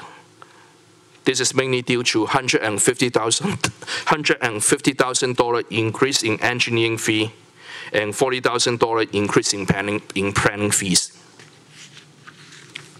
Programs fee. This is related to library and recreation, and it is projected at $1.6 million, a $100,000 decrease. This is mainly due to lower than expected revenue from the aquatics programs. Number 11, miscellaneous revenue. Miscellaneous revenue includes the excess ERAF revenue. The excess ERAF revenue is budgeted at $3 million. And the actual excess ERAF revenue is $4.7 million, resulting in a $1.7 million higher than expected revenue. The $1.7 million in the $1.7 million excess ERAF revenue include a one-time adjustment of $600,000 due to change in distribution methodology by the county. I will provide the council with more information on the ERAF.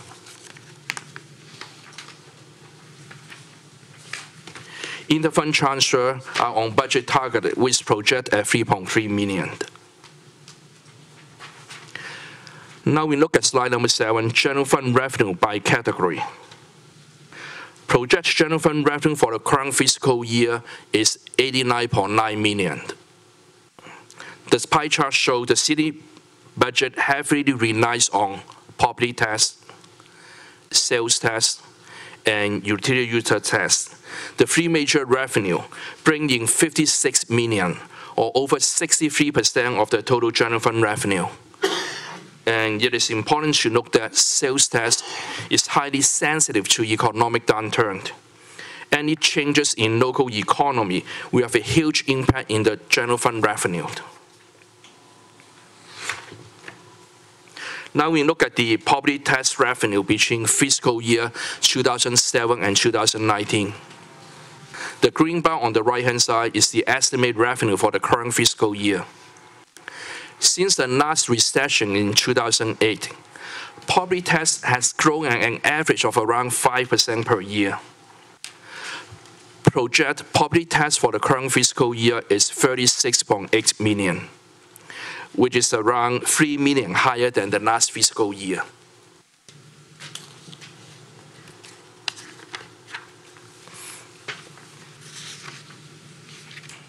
Now we look at the performance of the sales tax between fiscal year 2007 and fiscal year 2019. The green bar on the right-hand side is the projected revenue for the current fiscal year. This chart illustrates that sales tax is highly sensitive to economic downturn. And during the recession between 2008 and 2010, sales tax declined by more than 15% during the 3 years of recession. And the projected sales tax for the current fiscal year is $14 million, which is $900,000 higher than the last fiscal year.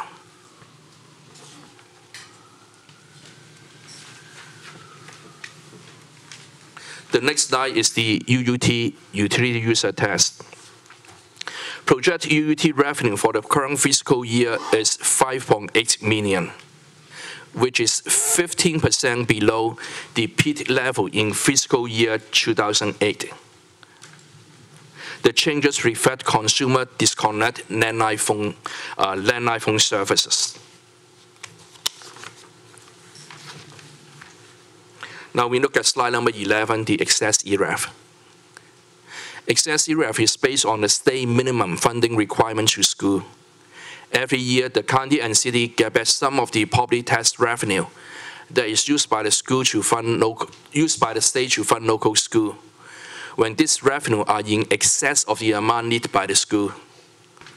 So in recent years, the state has significantly increased funding to the school, which translates to higher draw from the county ERAF pool.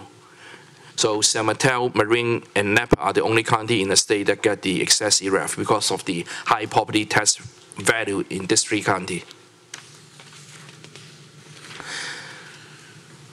Given the future of the excess ERAF is uncertain, revenue from excess ERAF is categorized as one-time revenue, which should not be used to fund ongoing operating expense. Any excess ERAF above the budget will be used to replenish the general fund reserve. The table at the bottom shows the actual excess ERAF revenue that we received from 2007 all the way to 2019. As you can see, in 2019, we received $4.7 million. And out of that $4.7 million, $600,000 is a one-time adjustment due to change to the distribution methodology by the county. And in 2019, we budgeted $3 million for the excess ERAF revenue. And in 2020, we also budgeted $3 million for the excess ERAF budget. I'd like to chat with Council. Do you have any question with the excess ERAF?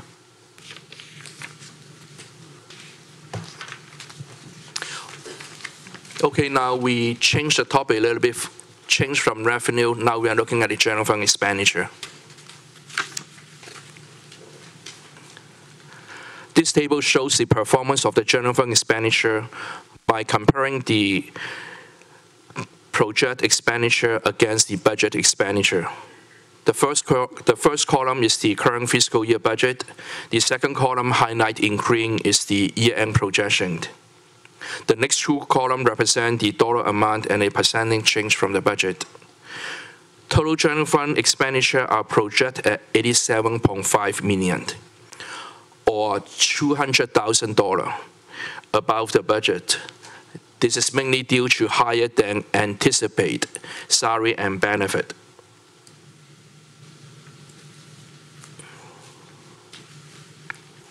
Now we look at slide number 15. This pie chart shows the general fund project expenditure by category. Total general fund expenditure are projected at $87.5 million. Salary, benefit, and retirement account for almost 75% of the total general fund expenditure. And the remaining 25% is for the general operating expense, such as fixed charges, service and supplies, program charges, transfer out, and the capital outlay. Now we look at the slide here at the very bottom here is on the left-hand side. Of the $65 million on the salary and benefit expenditure, approximately 70% is going to the public safety, and other departments represent the rest of the 30%.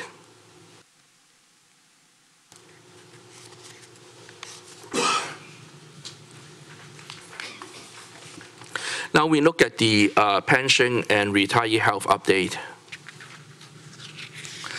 This chart shows the historical CalPERS employer contribution rate between 1991 and 2028. The red line above represents employer contribution rate for public safety, and the blue line below represents the employer contribution rate for the miscellaneous member. Because of the investment loss in 2008, CalPERS increased the employer contribution rate beginning in 2013. You see a spike here. This chart also shows a steep increase in CalPERS rates between 2013 and 2016. Then in 2014, CalPERS approved the demographic assumption changes, which increased the employer contribution rate beginning in fiscal year 2017. You see another spike here in 2017. Then in 2016, CalPERS lowered the discount rate from 7.5% to 7%. The discount rate changes phasing over a period of 3 fiscal years. So in 2019, the discount rate lowered to 7.375%. In fiscal year 2020, the discount rate lowered to 7.25%. And the 2021 discount rate lowered to 7%. The implication is discount rate is equal to an investment return. When they lower the investment return on the pension plan, so that means employer have to pay additional amount in order to make up the loss in the investment return. So that's why you see the CalPERS rate increase beginning in 2019, 2020, and 2021, because they phase in all the discount rate changes over the 3 fiscal years.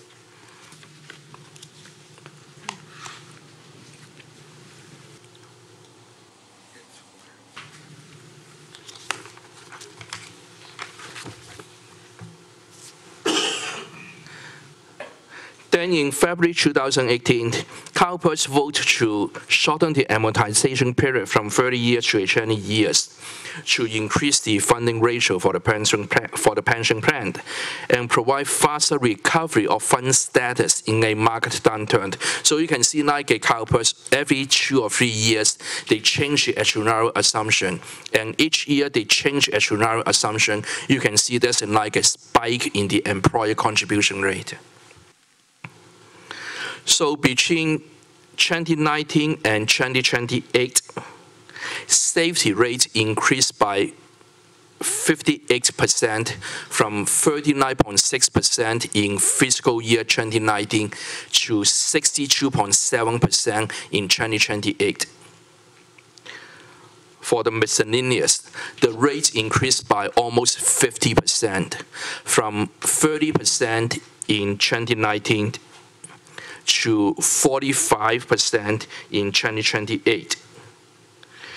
Because of the CalPERS actuarial assumption changes, employee contributions are projected to increase significantly over the next few fiscal years, which will become a major challenge for the city to balance the budget in the future year.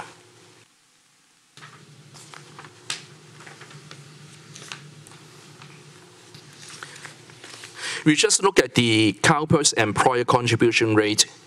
This chart shows the impact to the city budget. The blue bar below represent the employer contribution for the miscellaneous. The red bar above represent the employer contribution for the public safety. And the green line on the top represent the total employer contribution for public safety and miscellaneous. For example, in 2019, the city contributes 7.5 million for miscellaneous and 8.4 million for the safety. When you add the two together, the total contribution is 15.9 million. So when you look at the CalPERS employer contribution rate changes between 2018, 19, and 20, it's almost like an 18% increase every year. And our general fund revenue does not increase by 18%. So this creates a funding gap for the city. And especially like when you look at the out year in 2028, it's almost like it doubled from 15.9 million to double almost like 32 million. So it's like 100% increase between 2019 and 2028.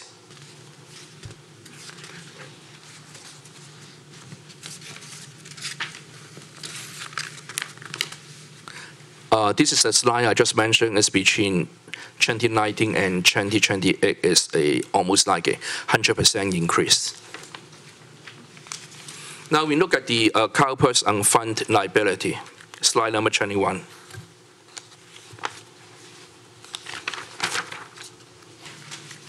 The fund status is a measure in which market value of the plan assets is enough to cover the current benefit obligation.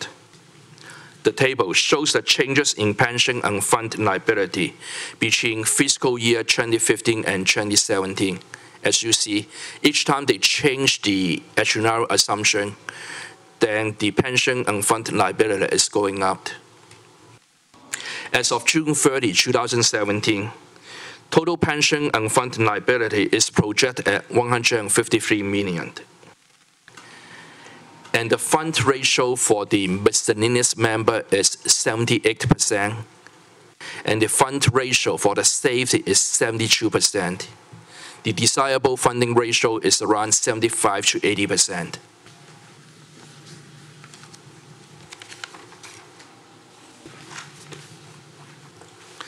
Now we look at the CalPERS ratio of retirees to active employees.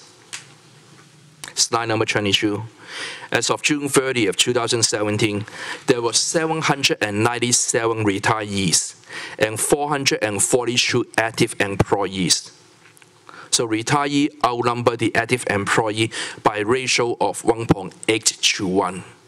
The perfect ratio will be at least one retiree and one active employee. So right now in our system, we have more retiree than the active employee to pay the pension.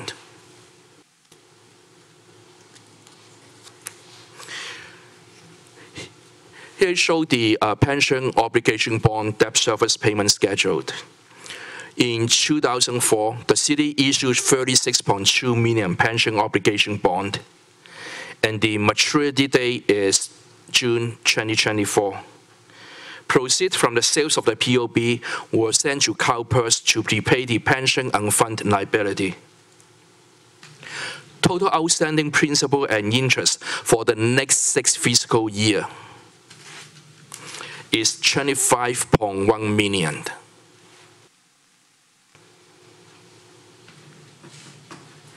The next slide shows the escalating debt service payment of the pension obligation bond.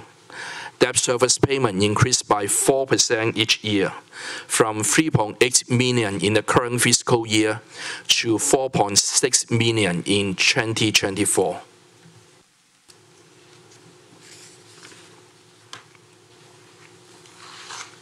Now we look at the retiree health, the OPEB. As of June 30 of 2017, projected retiree health benefit payments are projected to increase by 36% from $2.5 million in 2019 to $3.4 million in 2028. So in order to fully fund the retiree health, the city will need to contribute an additional of around $1.5 million annually.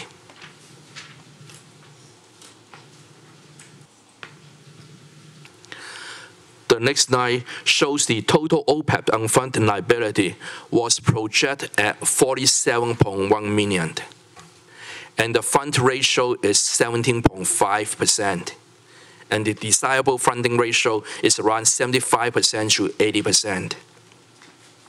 There were 477 retirees and 457 active full-time employees. So the retiree outnumber the active employee by a ratio of 1.04 to 1.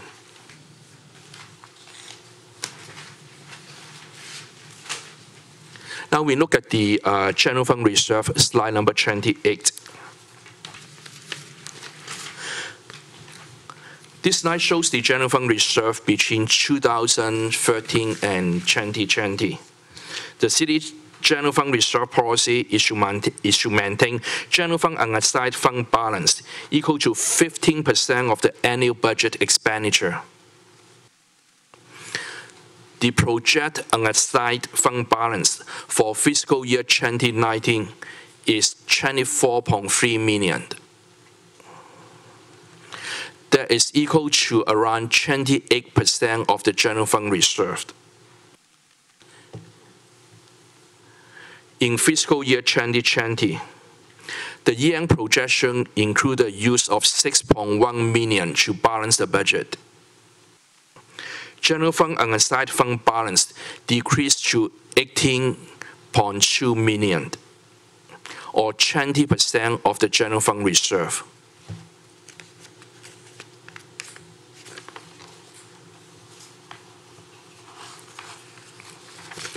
Another way to look at the performance of the general fund reserve is to look at how many months of operating reserve we have in the bank to keep the city operate in case of any emergency or natural disaster. The GFOA best practice recommend that the general purpose government maintain unrestricted fund balance in the general fund no less than 2 months of general fund operating revenue or expenditure. When you look at the historical trend of the general fund spent an average of around $7 million per month to pay employee salary and benefit, and other operating costs such as maintenance and supplies. For fiscal year 2019, project general fund revenue at $24.3 million. This is equal to 3 months, or around 100 days of operating reserve. Project general fund reserve for the next fiscal year is $18.2 million, equal to 2.5 months of operating reserve, or 74 days. And this concludes my budget presentation. I'm available to answer any question from the council. Okay, thank you, Lawrence.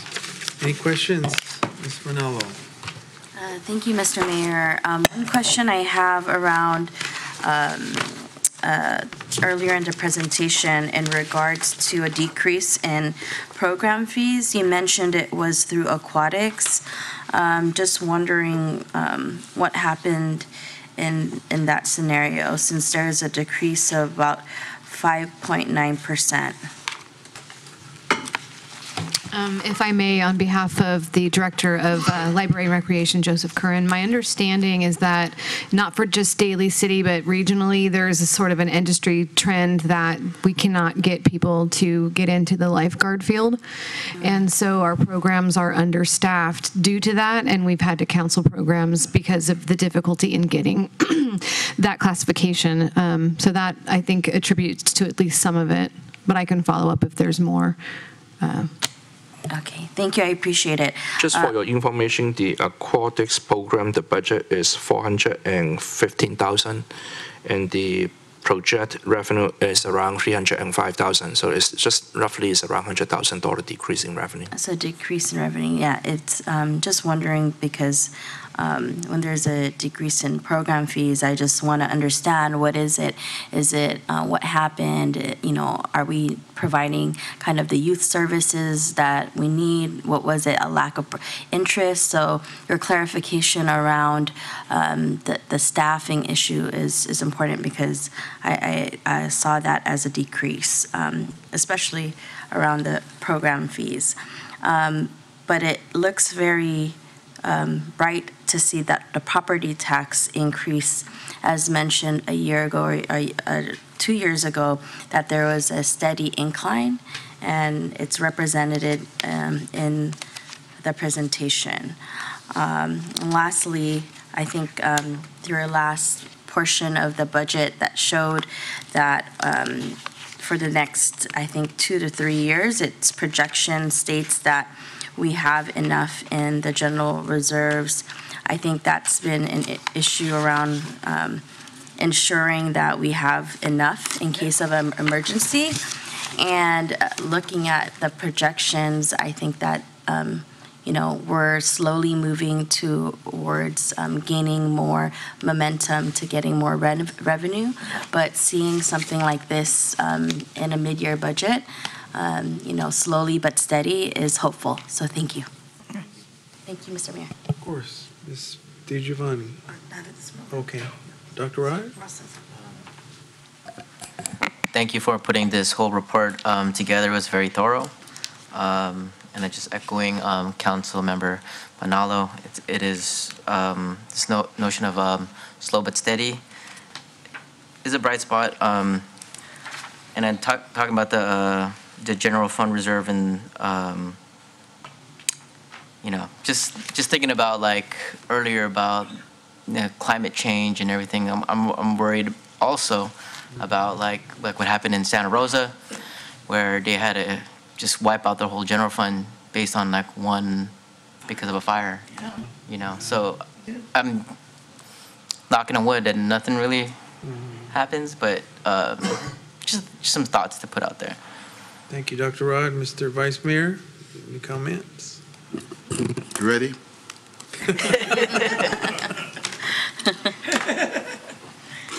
On one of your slides, Mr. Lawrence, well, first of all, thank you so much. And recently, we got together and discussed in detail some of our budget concerns. And I got a little chart here that I carry with me all the time, so in case somebody asks me.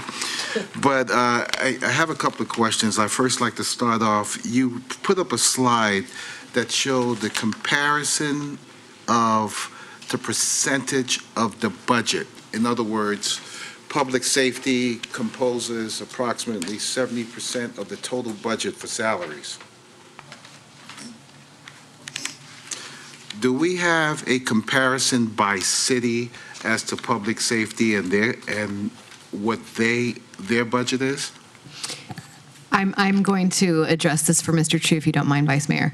We don't have a chart. I know that the council prefers charts, but what I can say in my background in human resources is that this is not out of the ordinary for this budget. Most of the cities in the San Mateo County, if not California, the majority of their budget does go to employee benefits and salaries. But I'm happy to give the chart with a little bit of time to get that to you. Thank you so much. I mean, basically, that's what I wanted to hear. And I don't want Daly City to be bashed because our public safety have been down too long in getting a salary increase. My next question is comparison of employee versus employer contribution rate. So say, for instance, Daly City puts in 7.5%, and the employee, they might take out a certain percent out of their checks to pay for retirement? Yes, that's like two part. One is the employer contribution and then the employee contribution. So there are two pieces to that. So being that there's two parts, so basically I'm asking what is the employee contribution versus the city's contribution? Let's see. Just a rough idea. So if the employee pays, say, 3.5, the city pays 7.5, that's a total of 10.5%. Like, for example, like a miscellaneous, it all depends on the bargaining unit, whether they have any cost sharing. For those bargaining unit without cost sharing, miscellaneous employee contribution is 8%. And for the safety, assuming that there's no cost sharing, the employee contribution is 9%. Thank you. So 8% for the employee. For the miscellaneous. For the miscellaneous, public safety is 9%. And what does the city pay? Here is like for 2019, the city pay 30% for the miscellaneous and 39% for the safety. So based upon your chart, as I see there, according to the rule of 72, you determined that the cost will double if you divide the number of years into 72, and you've gotten 9 years. So basically what I'm asking is the city on the hook for having to take in these extra increases, whereas the employee only stays at 8.1 and 9%? Yes, your statement is correct. Okay. The city is on the hook on any CalPERS actuarial assumption changes. All right, thank you. I mean, just gives me something to think about later on.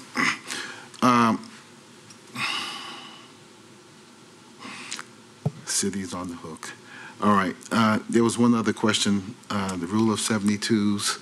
Okay, I'm going to reserve my comments, additional comments for later on, because obviously there's a problem here.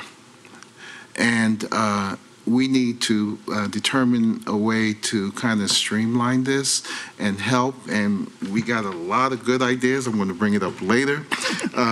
But I see the problem here. And thank you so much. I'm kind of stalling because there was something else. Oh, lastly, actuarial studies. You know, I see, part of the problem is, and they didn't anticipate, folks are living longer.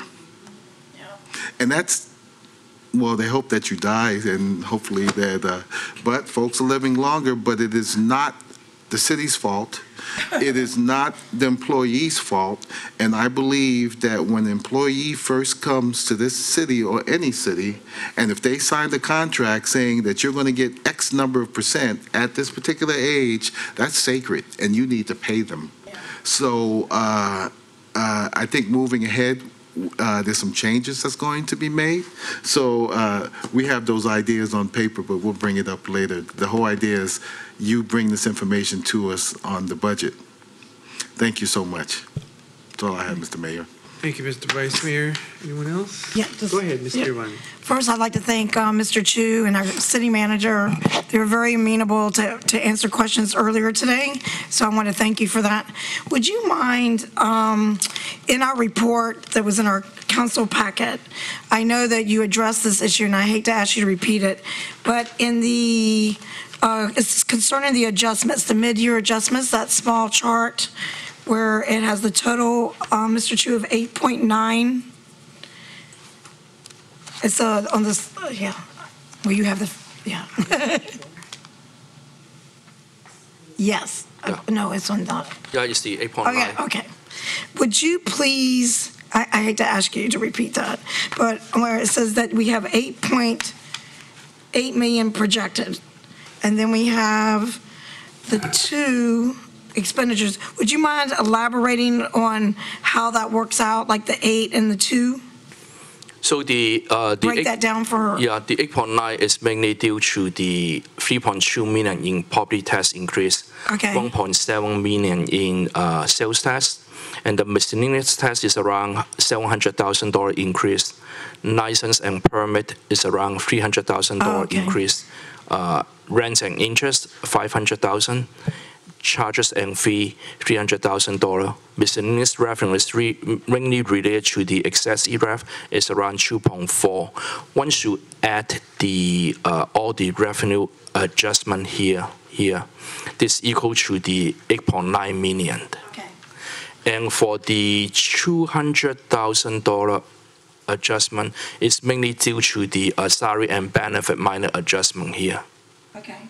So that up to the 8.9 on the revenue side and $200,000 on the expenditure side. Okay. So that's why with the expenditures. I just want to clarify. Thank you so much. I really appreciate, again, to the city manager and Mr. Chu for being so amenable to questions today. Thank you so much. Any other questions? I have a few. Let's see. So I'm interested actually in the revenue projections, and I think obviously I'm happy with some of the projections. Let me ask you about the sales tax projections, and I'm interested in knowing, if you can, I don't know if you can answer this question, but what retail businesses in our city is generating this or driving this revenue growth? I'm talking about, I'm interested in knowing, is it the restaurants? Is it the clothing stores? Is it the Home Depot? I have those information available. Yeah. I know maybe there might be some privacy numbers, but I'm just sort of interested in general what you think those categories are.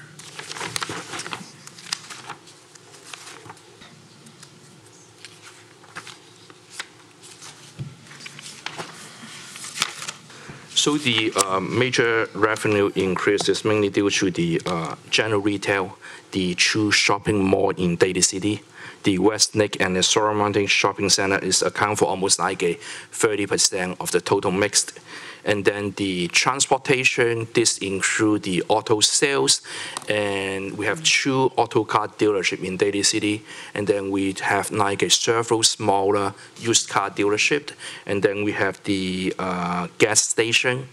Those account for around 30% increase of the sales tax, and the rest is coming from the food product. Mostly is the restaurant. We like eating, we like dining outside, and we do have like a lot of like a restaurant, supermarket in Daly City that brought in additional 30% of the revenue.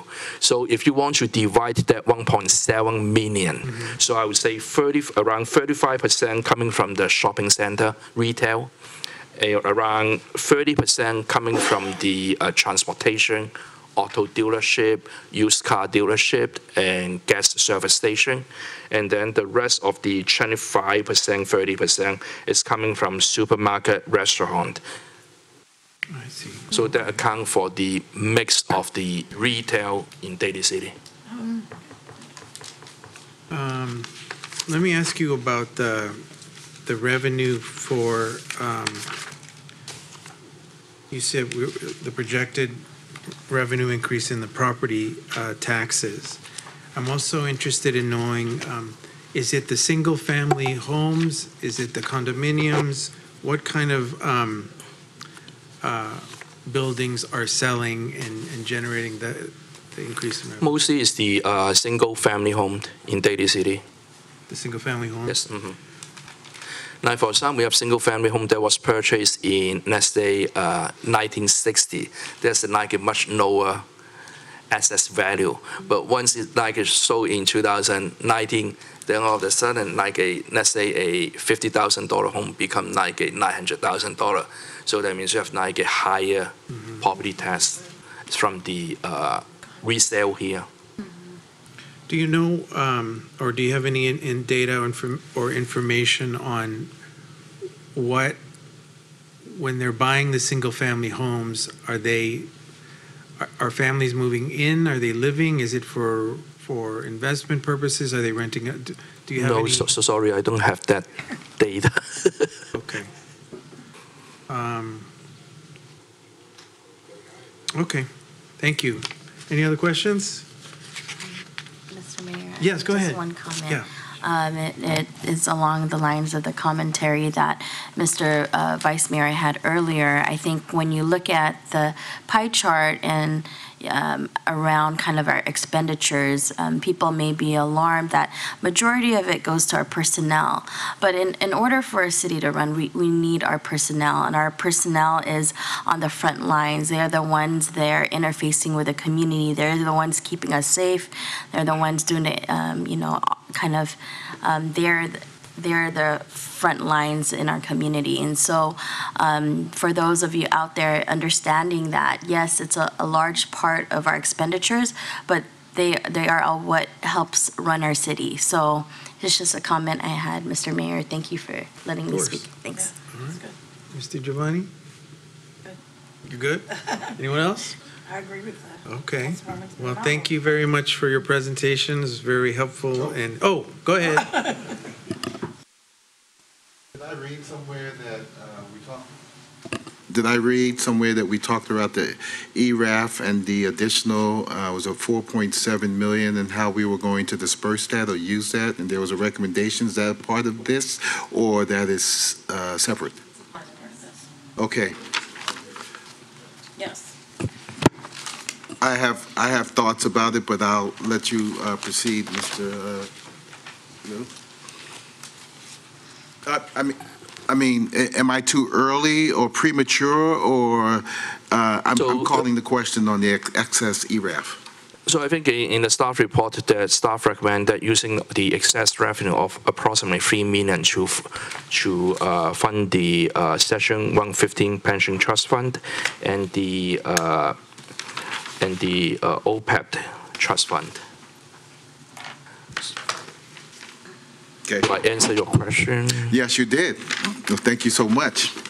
All right. So what about the unfunded liability for I think we are 47 million in the hole. So why were we putting most into the 115 trust or into the retired OPEB? The reason we want to fund the Section 115 trust fund is like we want to have money set aside in anticipate for the huge CalPERS rate increase. If we don't set aside money right now, so that means like do we have enough revenue in the future to pay the 32 million? And the reason for funding the OPEB trust funds right now is the funding ratio is dangerous, very low, it's only 17%. And when we look at the desirable funding ratio is 75 to 80%. So that means we are not even like at 50% level yet. So I think this OPEB really need like some additional funding in order to bring up the funding ratio. Because otherwise is when employee retire in the future, we may not have enough funding to pay for the retiree health. That's exactly what I was looking for. Basically, what I'm hearing is that the Pension Benefits 115 Trust, it's based upon a conservative investment in the stock market, and subsequently, those funds, if we withdraw from it, we can use that to fund the unfunded liabilities. Yeah, that's correct. Yes, love it. Okay. and as for the OPEB, and the reason why we're doing $1 million into that, because based upon history, we've been placing about $1 million into that fund. Yeah, that's correct. Thank you. No further questions. No? Okay. Any other questions? Okay. If not, is there a motion to adopt the resolution? Motion to adopt the resolution? Second. Okay, roll call, please. Ms. DiGiovanni? Aye. Ms. Manalo? Aye. Dr. Rod? Aye. Mr. Sylvester? Aye. Mr. Buenaventura? Aye. Okay, thank you very much, Mr. Chu. Thank you so much. That was Thank you. outstanding, sir. Thank you very much. All right, let's go on to item number 12, which is the award of construction contract for the 2017 18th Street resurfacing project. Mr. Mayor? Yes. If I can make a quick comment. Of course. I'd like to thank Mr. Stephen Salty for his chart, because if it wasn't for this chart, this would have been over my head. So I want to thank him so much, and it really helped.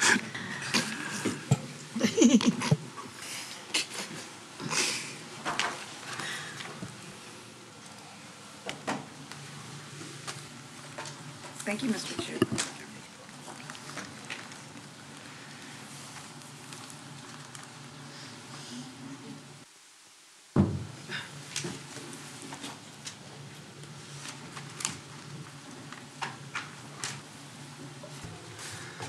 Evening. Good evening, Mr. Mayor, City Council members. The 2017-18 street resurfacing project it includes base failure repair, asphalt concrete overlay, and street reconstruction for 1 mile of the city streets. These streets were selected based on the city's pavement management program, as well as a recommendation from the Streets Division. Dale Rose Court was a recommendation for the Streets Division. It has some issues with trees lifting the curb and gutter as well as the pavement. Curb ramps will be constructed to comply with the American Disabilities Act. Pavement Engineering Incorporated of Concord prepared the construction documents. The project was advertised and 4 bids were received on March 5th, 2019. The lowest responsive bid was O'Grady Paving of Mountain View at $1,246,088.25. O'Grady Paving has been in business since 1956 and has a required Class A license in good standing, and they have references from the cities of Burlingame, Palo Alto, and Mountain View. The total estimated cost for the project is $1,550,000, which includes a 10% contingency and 15% construction inspection and contract administration. The funding sources for this project include the 2017-2018 street resurfacing budget and some remaining funds from the completed Juniper Serra Boulevard, Geneva, and San Pedro project. Staff's recommendation is that the City Council accept all the bids and award a construction contract to O'Grady Paving of Mountain View, California, in the amount of $1,246,088.25 for the 2017-18 street resurfacing project, and authorize the city manager to execute the contract on behalf of the city. Staff further recommends that the City Council affirm the CEQA documentation, determination of a categorical exemption, and approve the design documents. That concludes my presentation. Thank you, Mr. Rogers. Any questions? Hearing no questions, can I get a motion to adopt the resolution? Motion to adopt resolution? Second. Roll call, please. Ms. DiGiovanni? Aye. Ms. Manalo? Aye. Dr. Rod? Aye. Mr. Sylvester? Aye. Mr. Buenaventura? Aye. Okay, thank you very much. Thank you. Oh, you're next also, okay. Item number 13, award professional services agreement to Tetra Tech for 2019-2020 maintenance and repair of Muscle Rock landfill site. Go ahead. The Muscle Rock landfill site was started accepting municipal waste in 1957. They were closed in 1978 by order of the Regional Water Quality Control Board. Numerous Regional Water Quality Control Board orders prohibiting discharge of waste, ensuring water quality, and requiring maintenance were issued. To meet these orders, seawalls were installed, gabion walls, siltation basins, and drainage systems were installed. Monitoring reports are required, which include the conditions of these systems installed and the maintenance that were performed. A recent inspection discovered 2 inlets and associated piping had separated and fallen due to landslides. Further inspection showed that the bottom of a 24-inch diameter underground corrugated metal pipe leading to the slide area had corroded, allowing the drainage to erode the soils underneath the pipe, causing some of the cliff erosion. This project will reroute the drainage system away from the cliffs and install the pipe above ground to allow for easier monitoring. Recent inspections also showed that the gabion wall system displayed varying degrees of deterioration, slumping, and tilting. This project will evaluate the entire gabion wall system and prioritize the need to rebuild or replace.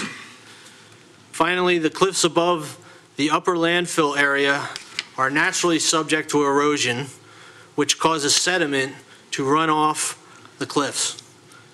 An upper sediment basement was created to collect the sediment and prevent it from filling the drainage system. The sediment basin requires regular removal of the deposited sediment. The basin is currently about 75% full and overgrown with vegetation. This project will clear that vegetation, remove and relocate the sediment on site, and reset a fallen standpipe that allows the water to drain properly. The consultant Tetra Tech will provide construction, drawings, specifications, and help with the necessary permitting. The funding for this project is the solid waste rates. The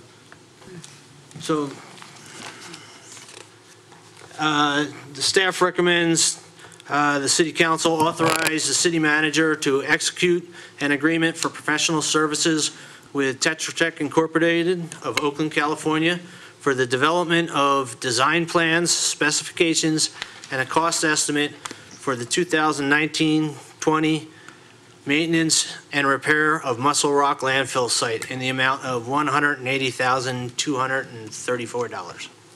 Thank you again, Mr. Rogers. Any questions or comments? Mr. Mayor. Go ahead. Thank you. Yes. I think it's extremely important for us to move forward with this, but the question I have is, compared to the other award, I noticed that there was only Tetra Tech here. So in this particular situation, we didn't go out to bid for what reason? Is it because of technical expertise or just wondering? It is partially technical expertise as well as experience on the site. Tetra Tech, the staff of Tetra Tech have been working on the site for almost 20 years, and they know the site quite well, and that's invaluable. It's a unique site. There's not too many landfills along the coast, right on the edge of the ocean, so that's pretty much the reason. Thank you. Any other questions? No. Hearing none, is there a motion to adopt the resolution? Motion to adopt resolution. Second. Roll call, please. Ms. DiGiovanni? Aye. Ms. Manalo? Aye. Dr. Rod? Aye. Mr. Sylvester? Aye. Mr. Buenaventura? Aye. Thank you very much. All right, we're now on to public appearances, oral communications. I have 2 speaker cards. First one I'm going to call up is Mr. John Conklin, right? Did I get that right? Good evening, sir. Good evening, Mr. Mayor, Vice Mayor, City Council. About 2 weeks ago, I sent each of you a letter, an invitation. This coming Saturday, I am a member of the Franciscan Park Community Emergency Response Team. We are having a pancake breakfast. We've invited the police department, the fire department to show up. I talked to Chief Myers from the fire department. He says they're going to send people out there, so I'm inviting all of you, live and in person, to show up. It's from 9 o'clock to 11 in the clubhouse at the Franciscan. And hopefully we'll be able to see you guys there. And I've also invited the city manager. Oh, great. So if you guys want to show, feel free. Great. And one good thing is, I will not be cooking. I can't even bake water. So hopefully we'll be able to see you guys this Saturday. Okay. Okay? Thank you very much, thank sir. you. Appreciate the invitation. thank you. All right. Thank you. Then we have Gail Montalbano. Good evening, Gail. Sitting so long. Good evening, Mr. Mayor, Vice Evening. Mayor, and council members. I'm a resident of Daly City for over 57 years. And recently, I live on Osesi Court, and the home next to me was sold in September of 2018. And the seller moved out in October 23rd of 2018. And the next day, the contractors who I don't know who they were at that time, moved in and started to do demo work downstairs. There, I understand a permit was granted to them to build a 2-bedroom, 2-bath, living room and kitchen downstairs, which they demolished, and they were taking all their debris and putting it up against my fence, which I just had put in, and there was pipe and all this debris was blowing around. And I asked them, I said, shouldn't you tarp that, because all this debris was flying, and also it was against my fence, which proceeded to pop out some boards on the fencing. I called your planning department, and I spoke to Madeline Sharp, who was a very nice lady, and she told me that I couldn't get the name of the contractor yet because the plans hadn't been approved, being that even though they were in there demming. I understand also that they were shut down for some time because they were working with the permit for certain things, which I think was knocking out windows and doing that. So that was, I was told that I could call sometime in December or January and I would find the contractor's name. So in the meantime, I talked with the people that were there, but there are no placards, there are no permits or anything posted. And all I could talk to were the workers. And I would say, could you please remove all of this? It's pushing out my boards. Oh, there, my 2 minutes are up.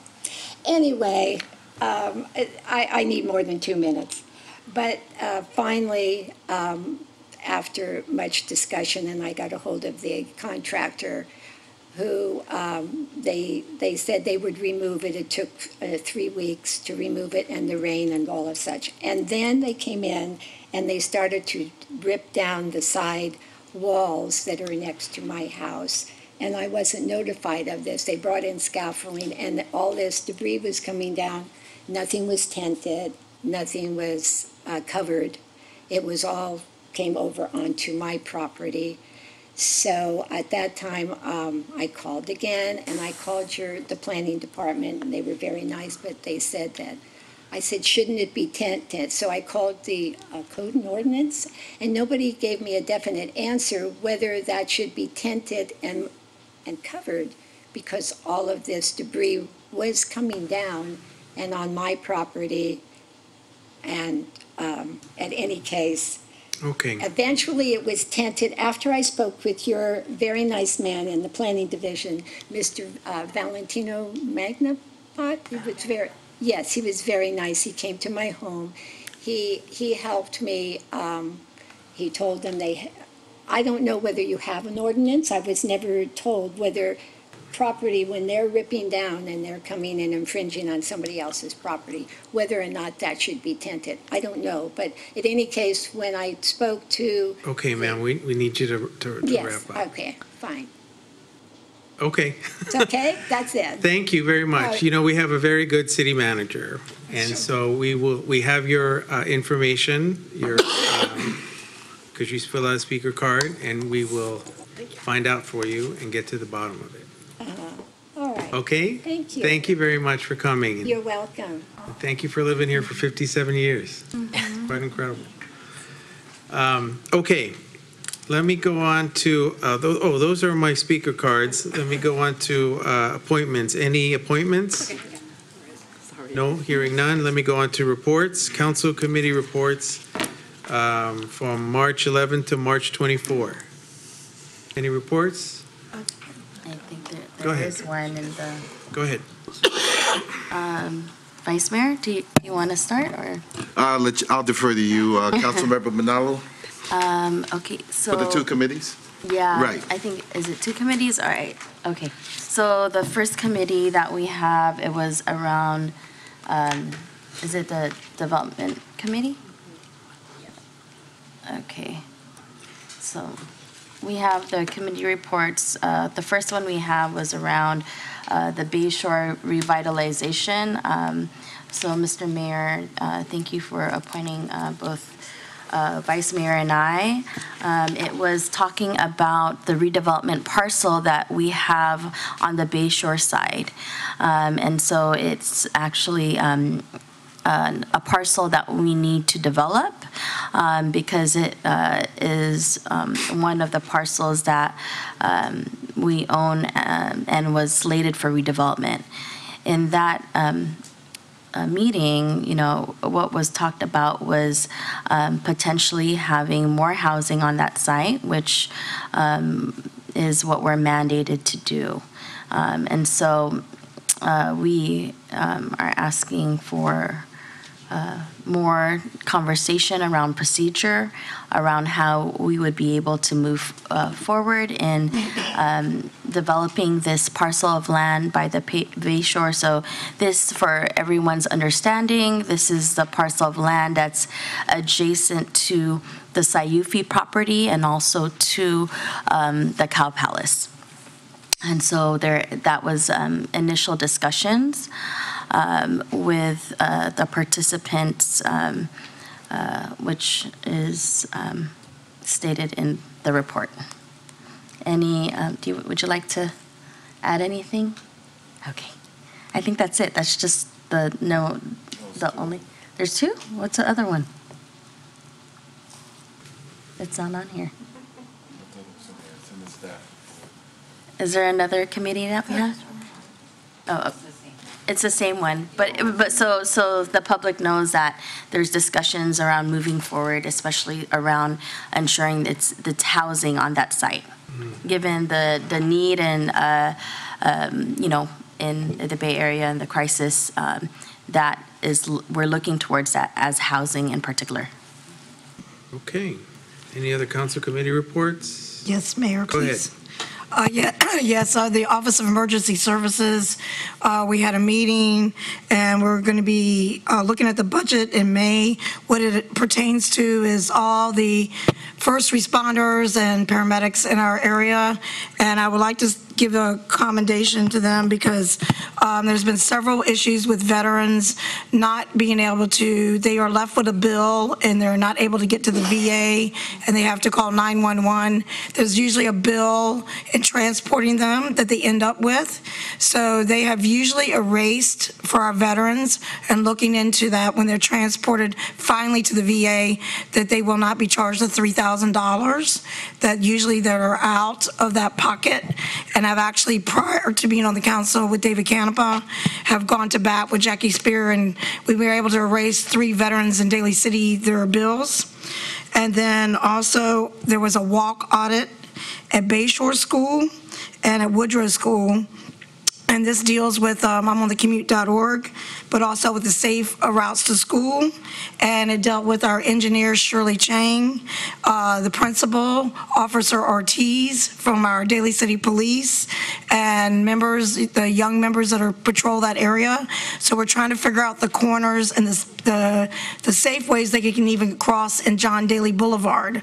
So we're also looking at maybe putting an extension, but we'll be talking to Richard Chu and the engineering to where there's an extension. You know how John Daly's so wide in that area near the Woodrow School, to where they can have a pause in between. It's impossible for them to walk in 36 seconds for some of the elderly. So we may be looking at that to make sure they have a place where they can stop in the middle, or mothers with a baby carriage or on the way to school. So we've been looking at the Merriam Street and different, they had great different things that we can look at. So that'll be coming up. And I would like to say that it was great that a lot of us attended the Skyline Breakfast that supported the Skyline Community College. It was Vice Mayor and our Rod and our Councilwoman Jessa Manalo and several people, and this supported our Skyline students.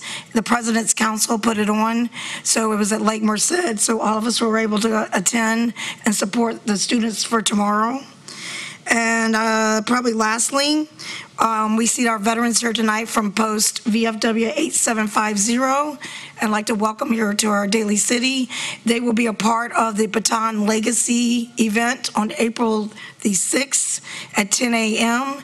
on Sneath Lane in San Bruno at our Golden Gate National Cemetery.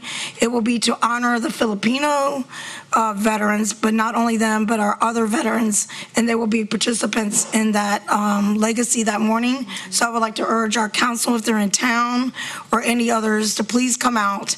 And it'll be the 77th anniversary of the Baton Legacy. Invite our police department and hopefully our fire or anyone else, our city manager and anyone else, please attend. It's something that we need to remember, stop and take care of our veterans. So, and I guess somebody else, maybe David Canepa, will be having a District 5, Supervisor Canepa, on Saturday morning, beginning at 11 o'clock at Jefferson High School. It's 11 to 4. He will be offering many tables of resources. And the great thing is, thanks to our Councilwoman Jessa Manalo, a little birdie told me, that she was part of the design of the DJs. So the older DJs, and it's going to be an era, she might want to explain that, is going to be a pretty hip event, and for everybody to come out and support at Jefferson High School. Thank you. Okay. Any other council committee reports? Put your name on the thing. Yes, but is it Vice Mayor? Thank you so much. Just two that I brings to mind right now, and that's the Mosquito Awareness Week open house, Thursday, April 18th, and it's down in Burlingame. They're going to have children's activities, demonstrations and tours, insect displays, boats, truck and equipment, light refreshments, and meet our staff. And this is what I talked about earlier about, we should be aware of you're actually paying for this, and that includes rodent control. So feel free to give them a call, but they have open house next week. Again, I have to reiterate, thank you to Mayor Buenaventura. I'm on the task force for CAFE, and we had another meeting today, and this time it was a focus group. And again, we're going to have more meetings, other focus groups, and we have to finish this by June, and an application is going to be submitted to the mayor for the World Health Organization to have Daly City apply to become part of that. Thank you very much. Okay, any other, Ms. Manella, go ahead. Thank you, Mr. Mayor. On March 14th, with many of my colleagues here, attended a DCPLA's St. Patrick's Luncheon, which was always a delight to have, with many community members from all over, really supporting the Daly City Public Libraries. We had Mr. Vice Mayor as a very eloquent speaker that day, and also, Council Member DiGiovanni there. But it was always such a treat where you get to have corned beef, right? And cabbage. Celebrating. Also on March 16th, Women's History Month. And so it was a wonderful event at the Daly City Public Library at Westlake Library, where it was honoring 2 women poet laureates who were able to really share their beautiful work and also have an open mic. So that open mic opened to the audience and other women that wanted to express their poetry. It was open floor. I think it was beautifully attended. Also, I just have to share with you, that was Ethan's first time at the library. And so Women's History Month. For Women's History Month. And so he accompanied and listened intently. On March 17th, if many of you don't know, with the leadership of Mayor Buenaventura and our city manager, along with our team here, we had a council retreat. And with that, really looked at our priorities for the upcoming year. And so I just wanted to share that with everyone. And I just want to share what the dedication is with the group. Imagine that on St. Patrick's Day, working away. So I just wanted to let the community know that. And then also on March 21st, I have the honor to serve, and thank you for reappointing me to with my colleagues to the Bay Area Water Supply and Conservation Agency. And so that's really to ensure that we are advocates for ensuring that we have lower water rates coming from San Francisco. At one point, the rates were monopolized, and this group was, an agency was created.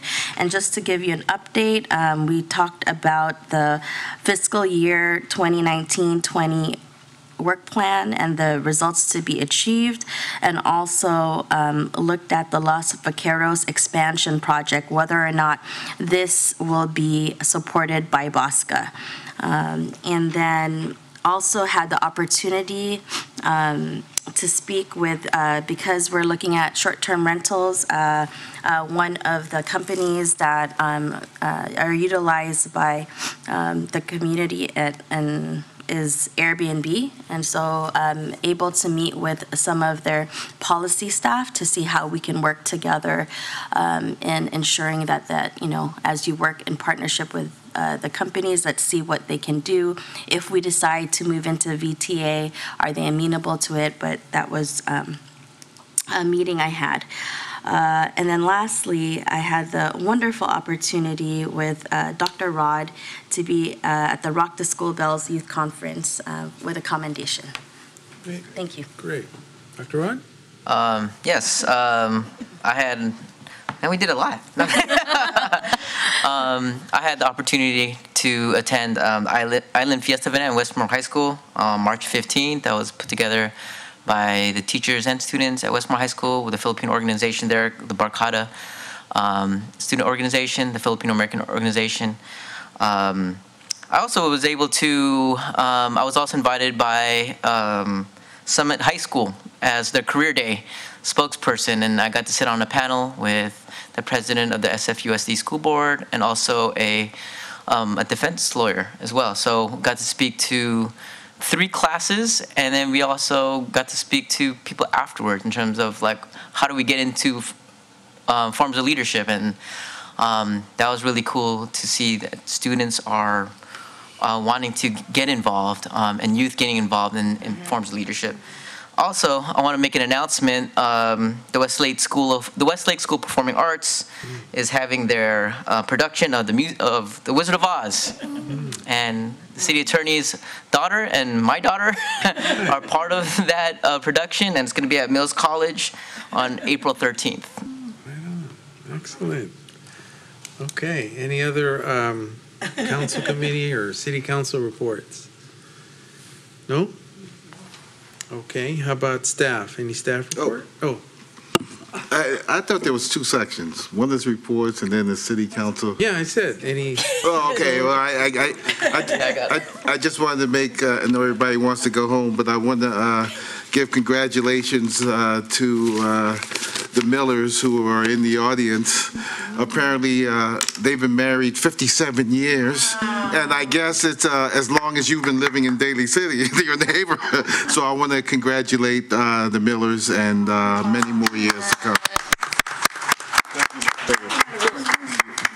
Okay, anyone else? No? Oh yeah, can I? Okay, go ahead. I don't even know if my dad's watching from Southern California, but it's his 75th birthday today. Yeah. Happy birthday. Okay, anyone else? How about staff? Any staff report? No? Okay, so we are at that point to adjourn in memory of several unfortunate individuals. So let me start with Mr. Vice Mayor, Mr. Sylvester. You have quite a list. Thank you so much, Mr. Mayor. First, I'd like to start off with California Highway Patrol Officer Jonathan Tanner. He recently succumbed to cancer. He leaves behind 2 children, very young children, with 1 on the way. He was just hired in 2016, and subsequently he's left us, and this is 2019. So raw deal there in the sense that he had a full life and his family ahead of him. Second is a Dorothy Dempsey. It's the mother of another police officer whom I used to work with. And I'll jump down to Juliet Putz, and that's the mother of another police officer who used to be my boss. And that's all I have. Thank you so much. Ms. DiGiovanni. Thank you, Mayor. This is kind of hard.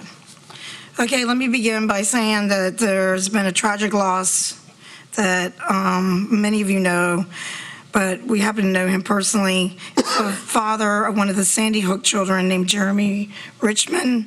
So he leaves behind a wife and another 2 children. He was in his 40s. He had started a foundation for his daughter that he had lost to the Sandy Hook tragedy. And then, sadly, Josefina San Gabriel, she's the sister of Alicia San Juan, as you know, from Daly City. She passed. And I'd like to also, so in memory of the Parkland school tragedy survivors. They were survivors, and now we've lost 2 of them already, to remember that there are victims after the fact that live, but they have a lot of survivor's guilt. And so they need a lot of help, and we need to remember those. And another tragedy that we should remember tonight is that while praying in the mosque in New Zealand, that the tragedy struck, and there was over 54 people who lost their lives again to another sad tragedy of victims of gun violence. So with that, I thank you, Mayor. Thank you. And you'll close in with Brett. Okay. Thank you, Ms. DiGiovanni. Thank you. Let me also adjourn in memory of Benji Mendoza, who was a very active member with the Batangas Society and the Filipino community in Daly City and South San Francisco. Also, we'd like to adjourn in memory of Brett P. Shambari, who was the son of Del Shambari. He was born in San Francisco and resided in Daly City.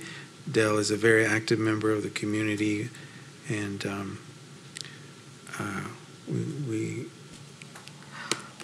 it's really hard to read a lot of these names. And then we'd also like to adjourn in memory of Reuben Holmes, who is Kenneth Holmes's father, who works at the collection system maintenance. With all that, please let's take a moment of silence to adjourn in their memory. Okay. Thank you very much. This meeting is adjourned.